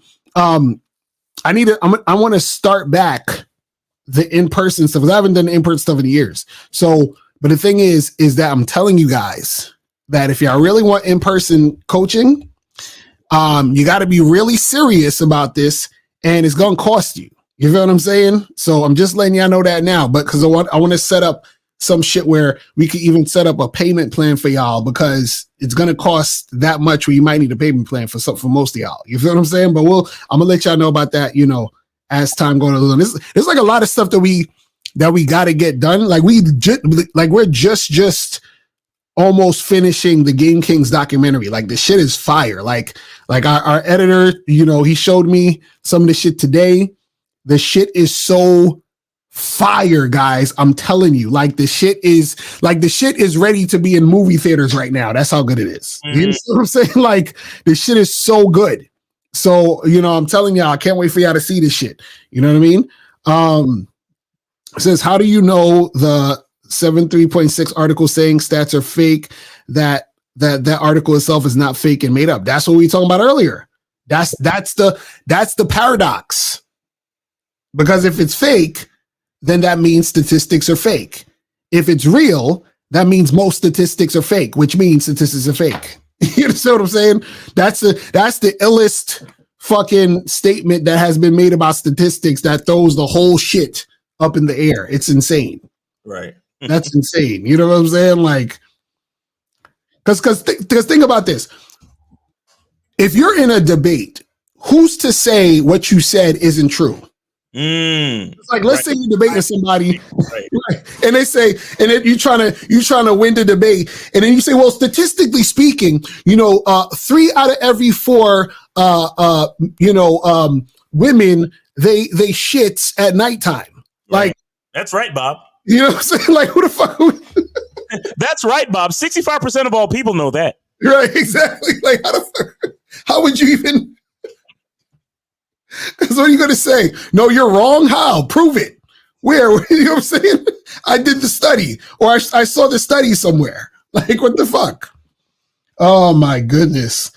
Like I could ask Miles. I'd be like, yo, Miles, did you like the new fucking did you like the Barbie movie? And Miles would probably say fuck no. And I'd be like, well, I liked it. And I'd be like, statistically, 50% of black men like the Barbie movie. Like, what the fuck are we talking? And I would be right. I just did the study. You just did the study. I just did the study just now. What the fuck are we talking about?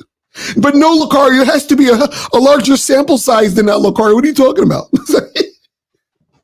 Oh, man. This said, have you read the book Lying with Statistics? I've heard about it, but I haven't read the book. But I'm sure it says like a lot of stuff we say there. It says, Mr. Lucario, who was the guy you mentioned that said humans are supposed to eat, live, and smash? Having goals and other stuff is extra. Oh, I was David X. He was talking about that. So look up David X. David X used to, he has, I'm sure he has some of his videos on YouTube, but he passed away. But David X was that dude. Shout out to David X. I read his book. That dude. Whew.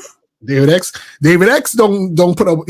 David X is straight to the point. He don't put up with none of that bullshit. It's just like, listen, I want you and I need you, so we can do this thing.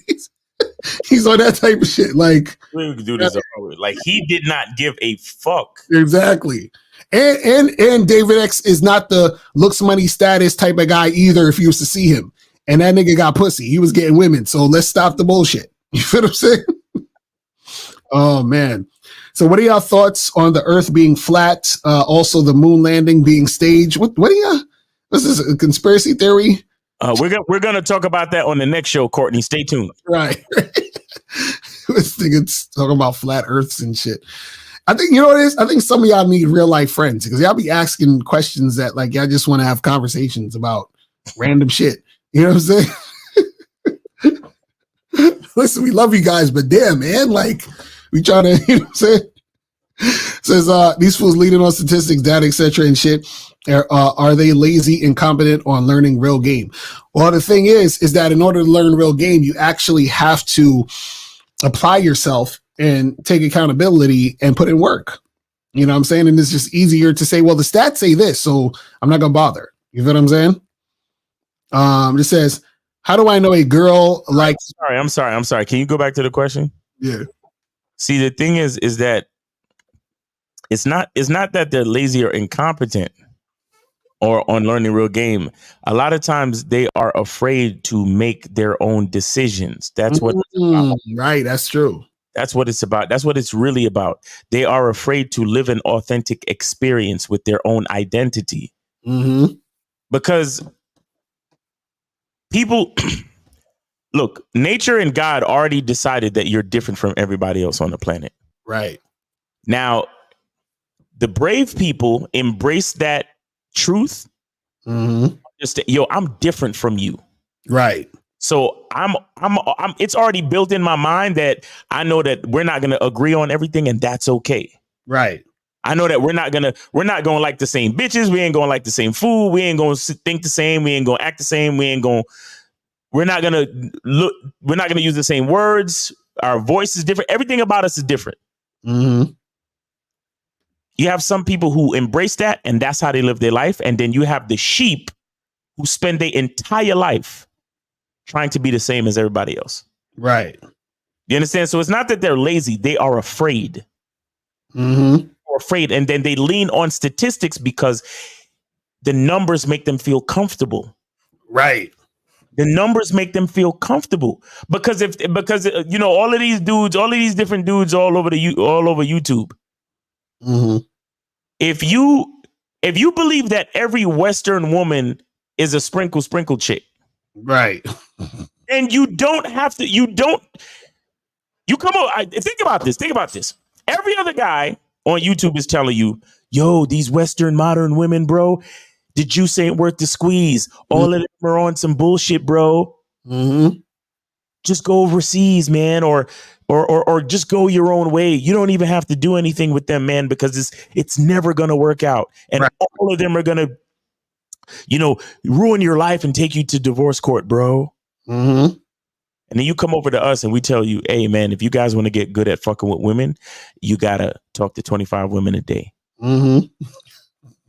Which fucking philosophy or which ideology does the average nigga gravitate to? Exactly.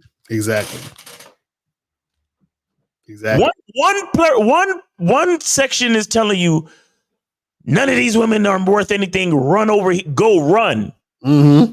Go over there. Right. And the other niggas is telling you, nigga, you're gonna have to put in some work. Exactly. It's kind of like what, some people are here telling you, yo, just go get the lipo. And then we're over here telling you, nigga, you're gonna have to do like 1,000 sit-ups a day. Exactly right. and you can't eat nothing but boiled chicken breast and broccoli. Mm-hmm. Who you gonna fuck with? Mm-hmm. Who is the average motherfucker gonna fuck with? Right. They're gonna go get the liposuction and eat the McDonald's.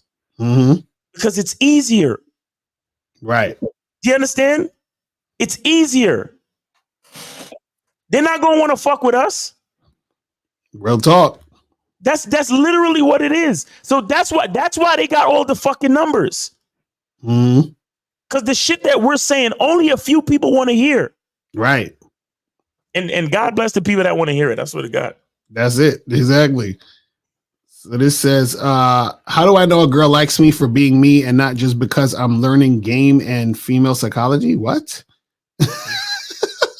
Wait.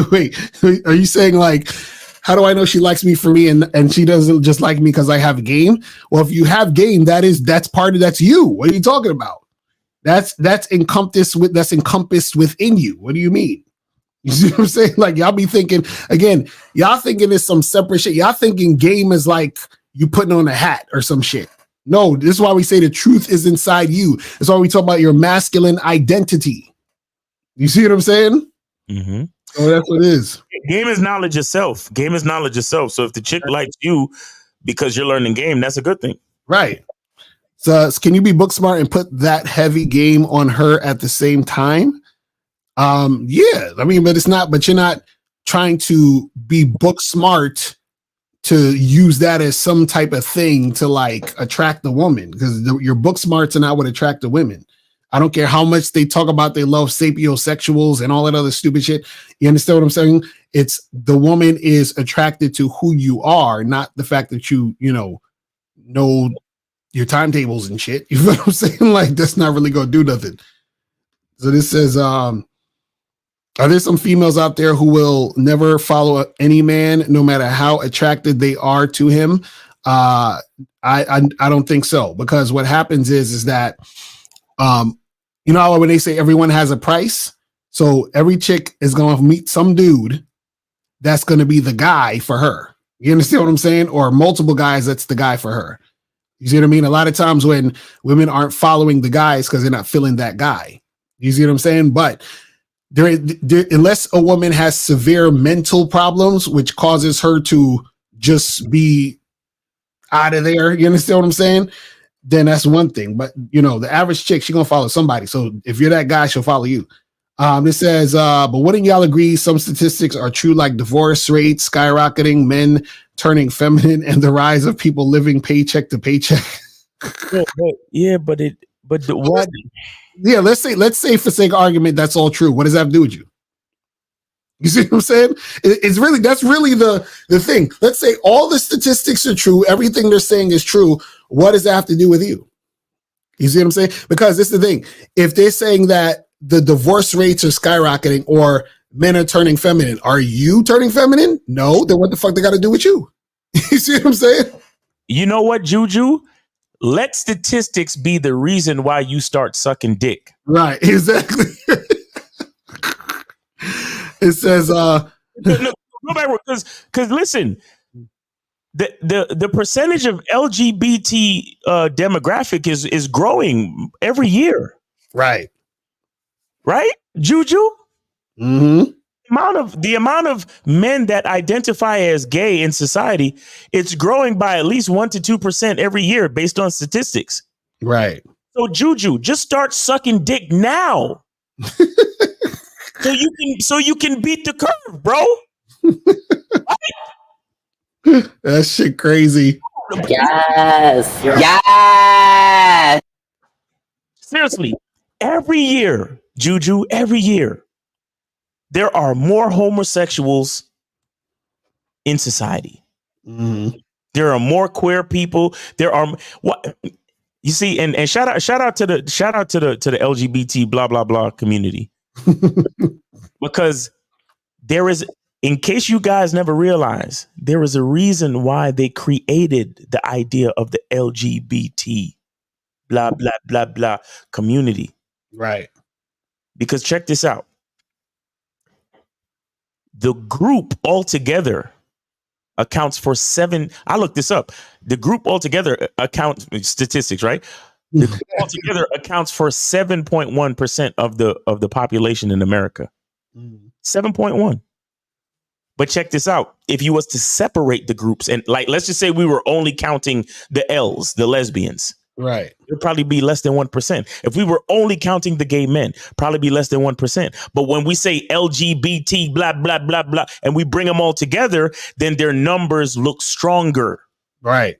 And so the narrative of the existence of them makes it justified to put all this shit in movies and commercials and this and that, because, well, they got to get represented too. Mm-hmm. But the only reason why their heavy representation makes any sense is because they're grouped together. Right. In a whole fucking conglomerate of LGBT, blah, blah, blah, blah, blah. So it's the fucking grouping is the narrative. Right. You understand what I'm saying? The grouping is the propaganda to make you think that their population is that heavy. So when you see that weird shit on TV, you're like, oh, well, that makes sense because there's a lot of them these days. Right. When the truth is, there's really not. But Juju, start sucking dick now, bro. Forget women. Matter of fact, don't come to our channel because our advice is made for heterosexual men who like biologically heterosexual men that like biologically heterosexual women. Right. So Juju, you can leave us alone. You know, the rates are skyrocketing, bro. You wanna since you don't have your own masculine identity, you want to already be in the statistical population before there's any issues, right? Right. Y'all niggas is crazy, bro. So it says, what does provide a soft life for a woman mean? Does that mean she wants a trick to pay her rent, basically? I mean, I think I've heard about chicks talking about that type of shit, but this is the thing. A soft life for a chick still has to be earned, so it's not really a soft life. You understand what I'm saying? So what I mean by that is this, right? If let's say you have a woman who has been with you for a long time, she's put in work, and this becomes your girl.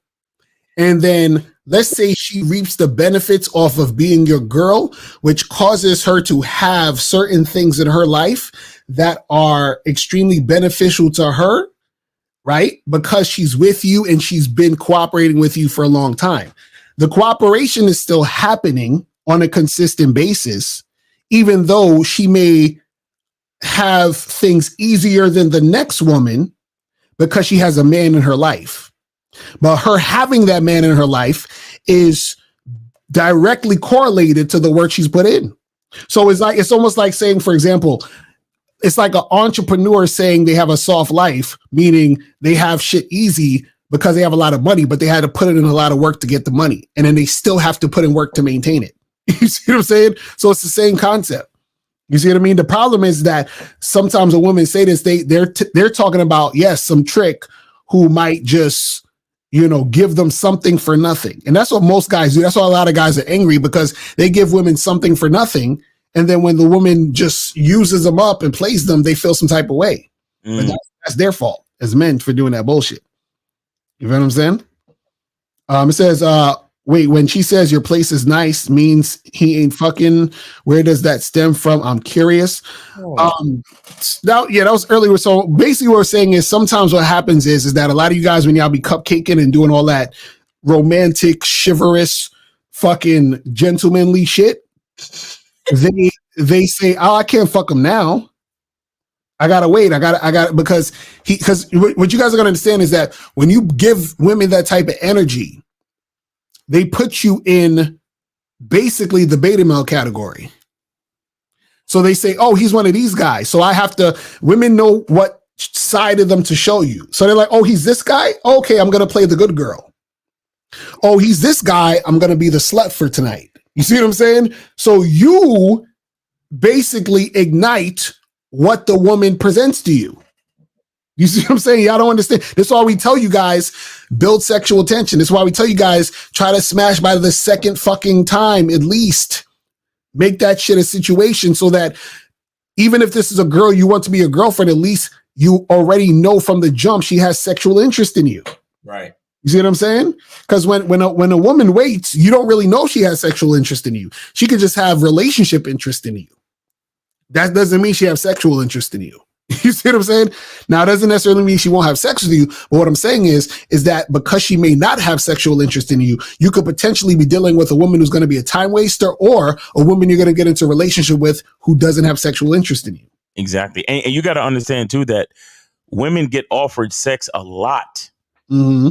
You understand? Like more than men anyway. Right. And so when they see that they can possibly gain something else from you, they'll put sex to the back burner. Mm-hmm. So that's why we tell you guys that you got to be upfront. Right. I mean, you don't again, there's a lot of different ways to let a woman know that you want sex explicitly, right? Mm-hmm. But there's different ways to say it. But what we're saying is that because women get offered sex, because there's so many ways a woman could get dick. You understand what I'm saying? There's so many different ways. If you're not letting her know that is a priority, right, she can easily turn it into something else. Because here's the thing. Here's the thing again. Why men and women are different. Mm-hmm. As men, we don't really need women. All we really need is our purpose. Right. But guess who benefits from our purpose? In vastly so many different ways. Right. Women. Mm-hmm. So unless we know exactly what we need her for, she'll stick around and just bask in the glory of our purpose. Right. So we have to let her know, if you're going to be around, I'm going to need you to do this, because all I need is my purpose. Mm-hmm. All I really need, I might want pussy, but all I really need is my purpose. Right. Because my purpose is going to give me everything that I need. Mm-hmm. But I want pussy. Right. So if you're going to be hanging around me, soaking up all of the benefits of my purpose, you got to give me what I want, because I already have what I need. Mm-hmm. As a woman, you got to give me what I want. Right. But see, a man gives a woman everything she needs and wants. Mm-hmm. Men and women are different. Y'all got to see this shit. That's why we tell you, I don't play with these women. Right. Don't play with these women. Right, exactly. Niggas be like, Miles, what you mean? You trying to fuck on the second date? That's kind of harsh, Miles. Right. Nigga, I'm really trying to fuck on the first date. What the fuck you mean? Exactly, right? I only give it a chance for the second date because I'm just trying to be a little bit reasonable. But truthfully, a lot of times if I ain't really trying to fuck on the first date, or if there's no vibes on the first date, there is no second date. Right. Exactly. I had a date recently and there were no vibes on the first date. Mm-hmm. And even she already knew it wasn't going to be no fucking second date. Exactly. You get what I'm saying? So again, a man only needs his purpose. He wants sex. Right. You understand? And then of course, if a part of his purpose is to have a family and everything like that, then the woman comes into the situation. But just as far as dating is concerned, a man only needs his purpose. Mm-hmm. Wants sex from a woman, right? Right. But the woman she benefits in so many different ways from a man. Mm-hmm. Can't just have a bitch hanging around you like that. Unless she's doing what you want to do. That's why it's a man's way or the highway. Right. Because just a bitch hanging around a nigga means she's got built-in protection. Mm-hmm. I heard somebody talking about how medically women live longer than men. Like nature is showing you the expendability of men. But again, it's the expendability that makes us so fucking great. Mm-hmm. And what is that expendability about? The expendability of men is about the protection of women. Expendability of men. That's the reason why we produce so much fucking sperm in one shot. Right. You could take, you can literally, if you have a good nut, you can have 3 women in front of you. Mm-hmm. And fucking, when you getting ready to bust, you could put it in one of them. You know what I'm saying? Do the Kegel shit, put it in the next one, pump some more Kegels, and then put it in the next one. Mm-hmm. And it's a possibility that you could get all 3 of them pregnant with just one ejaculation. Mm. That's a possibility. So what I'm saying is the greatness of a man is his expendability. The greatness of a man is literally what he's been put here to do. So right. you can't have these women hanging around, guys. Mm-hmm. You can't have these women hanging around. What the fuck is she saying when she come to your place and she's like, oh, this is a nice place? What she's saying is, wow, your house is secure. Mm-hmm. Your house is warm. It's cold outside, but your house is warm. Your house is comfortable. Your house is a place where if you get me pregnant, I can be protected for the next 9 months to bring forth the next fucking generation. Right. That's what think about the laundry list of things that the woman is benefiting from the woman just by looking around your place, talking about, wow, this place is nice. Mm-hmm.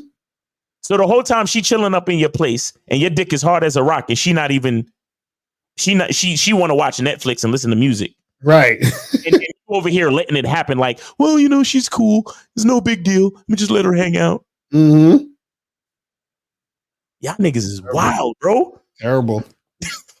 Terrible. All right, so let me see. We have to wrap. So we got a few more here.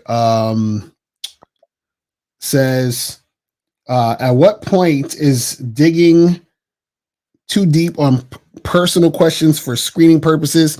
I aim to know if she's single and don't have any stalkers respectfully.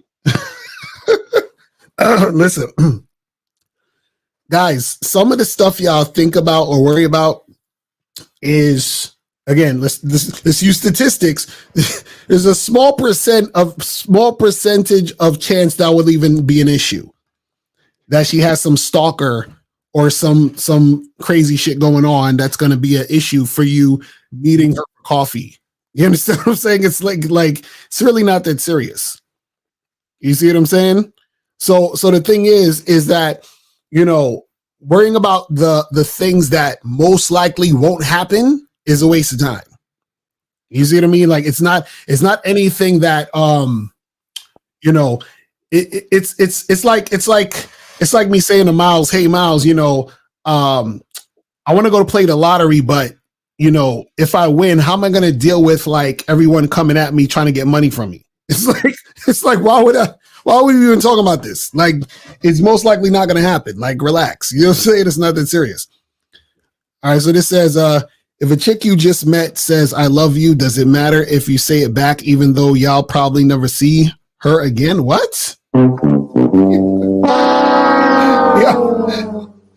What? Y'all are hilarious. Why would you say that to some chick you just met? And why would she say that to you?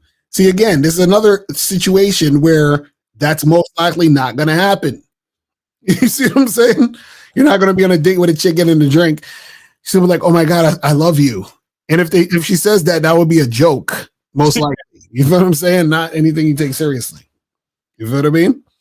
But yeah, man, that's it, man, guys. It's fucking almost 1 o'clock in the morning. So listen, we're going to be doing a show later today, 4:15 p.m. Eastern Standard Time. You feel what I'm saying, for the Friday show. So make sure you guys get on the lookout for that. And also, guys, go to badboymembership.com. Join the Bad Boy membership. Also, go to masculineidentitymembership.com. Anything else, Miles, you want to say before we wrap it up? Wait, where's it? Get the soap. I don't have any soap on me right now. Oh, get the soap, people. Get the motherfucking soap. Go to Masculine Identity Membership and get your soap, people. Make it happen. Make it happen. Yeah, man. All right, people. So that's pretty much it, man. And we will holler at y'all later. And remember, guys, the truth is inside you. And we are out of here. Peace. Later.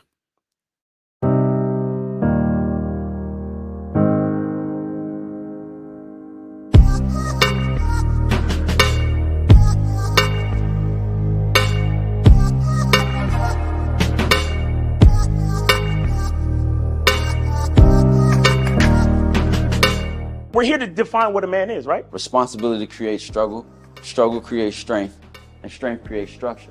How many people care about what people think about them? Be honest. As a man, you got to be able to protect not just yourself, but your family. When we talk about being a man, it's your behaviors. But I don't say any of this to brag. I don't say any of this to gloat my life up or I'm better than anybody.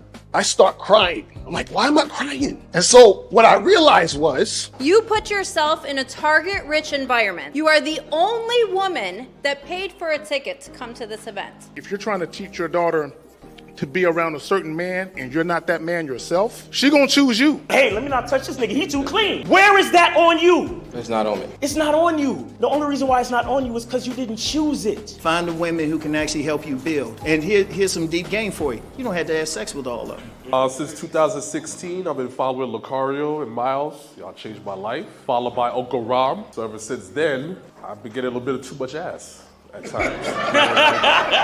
You know, as a man, there's a balance to it. Your purpose and pussy. And the heavier your purpose. even if you lose the relationship, you don't lose yourself. And that's the most important part. Ladies and gentlemen,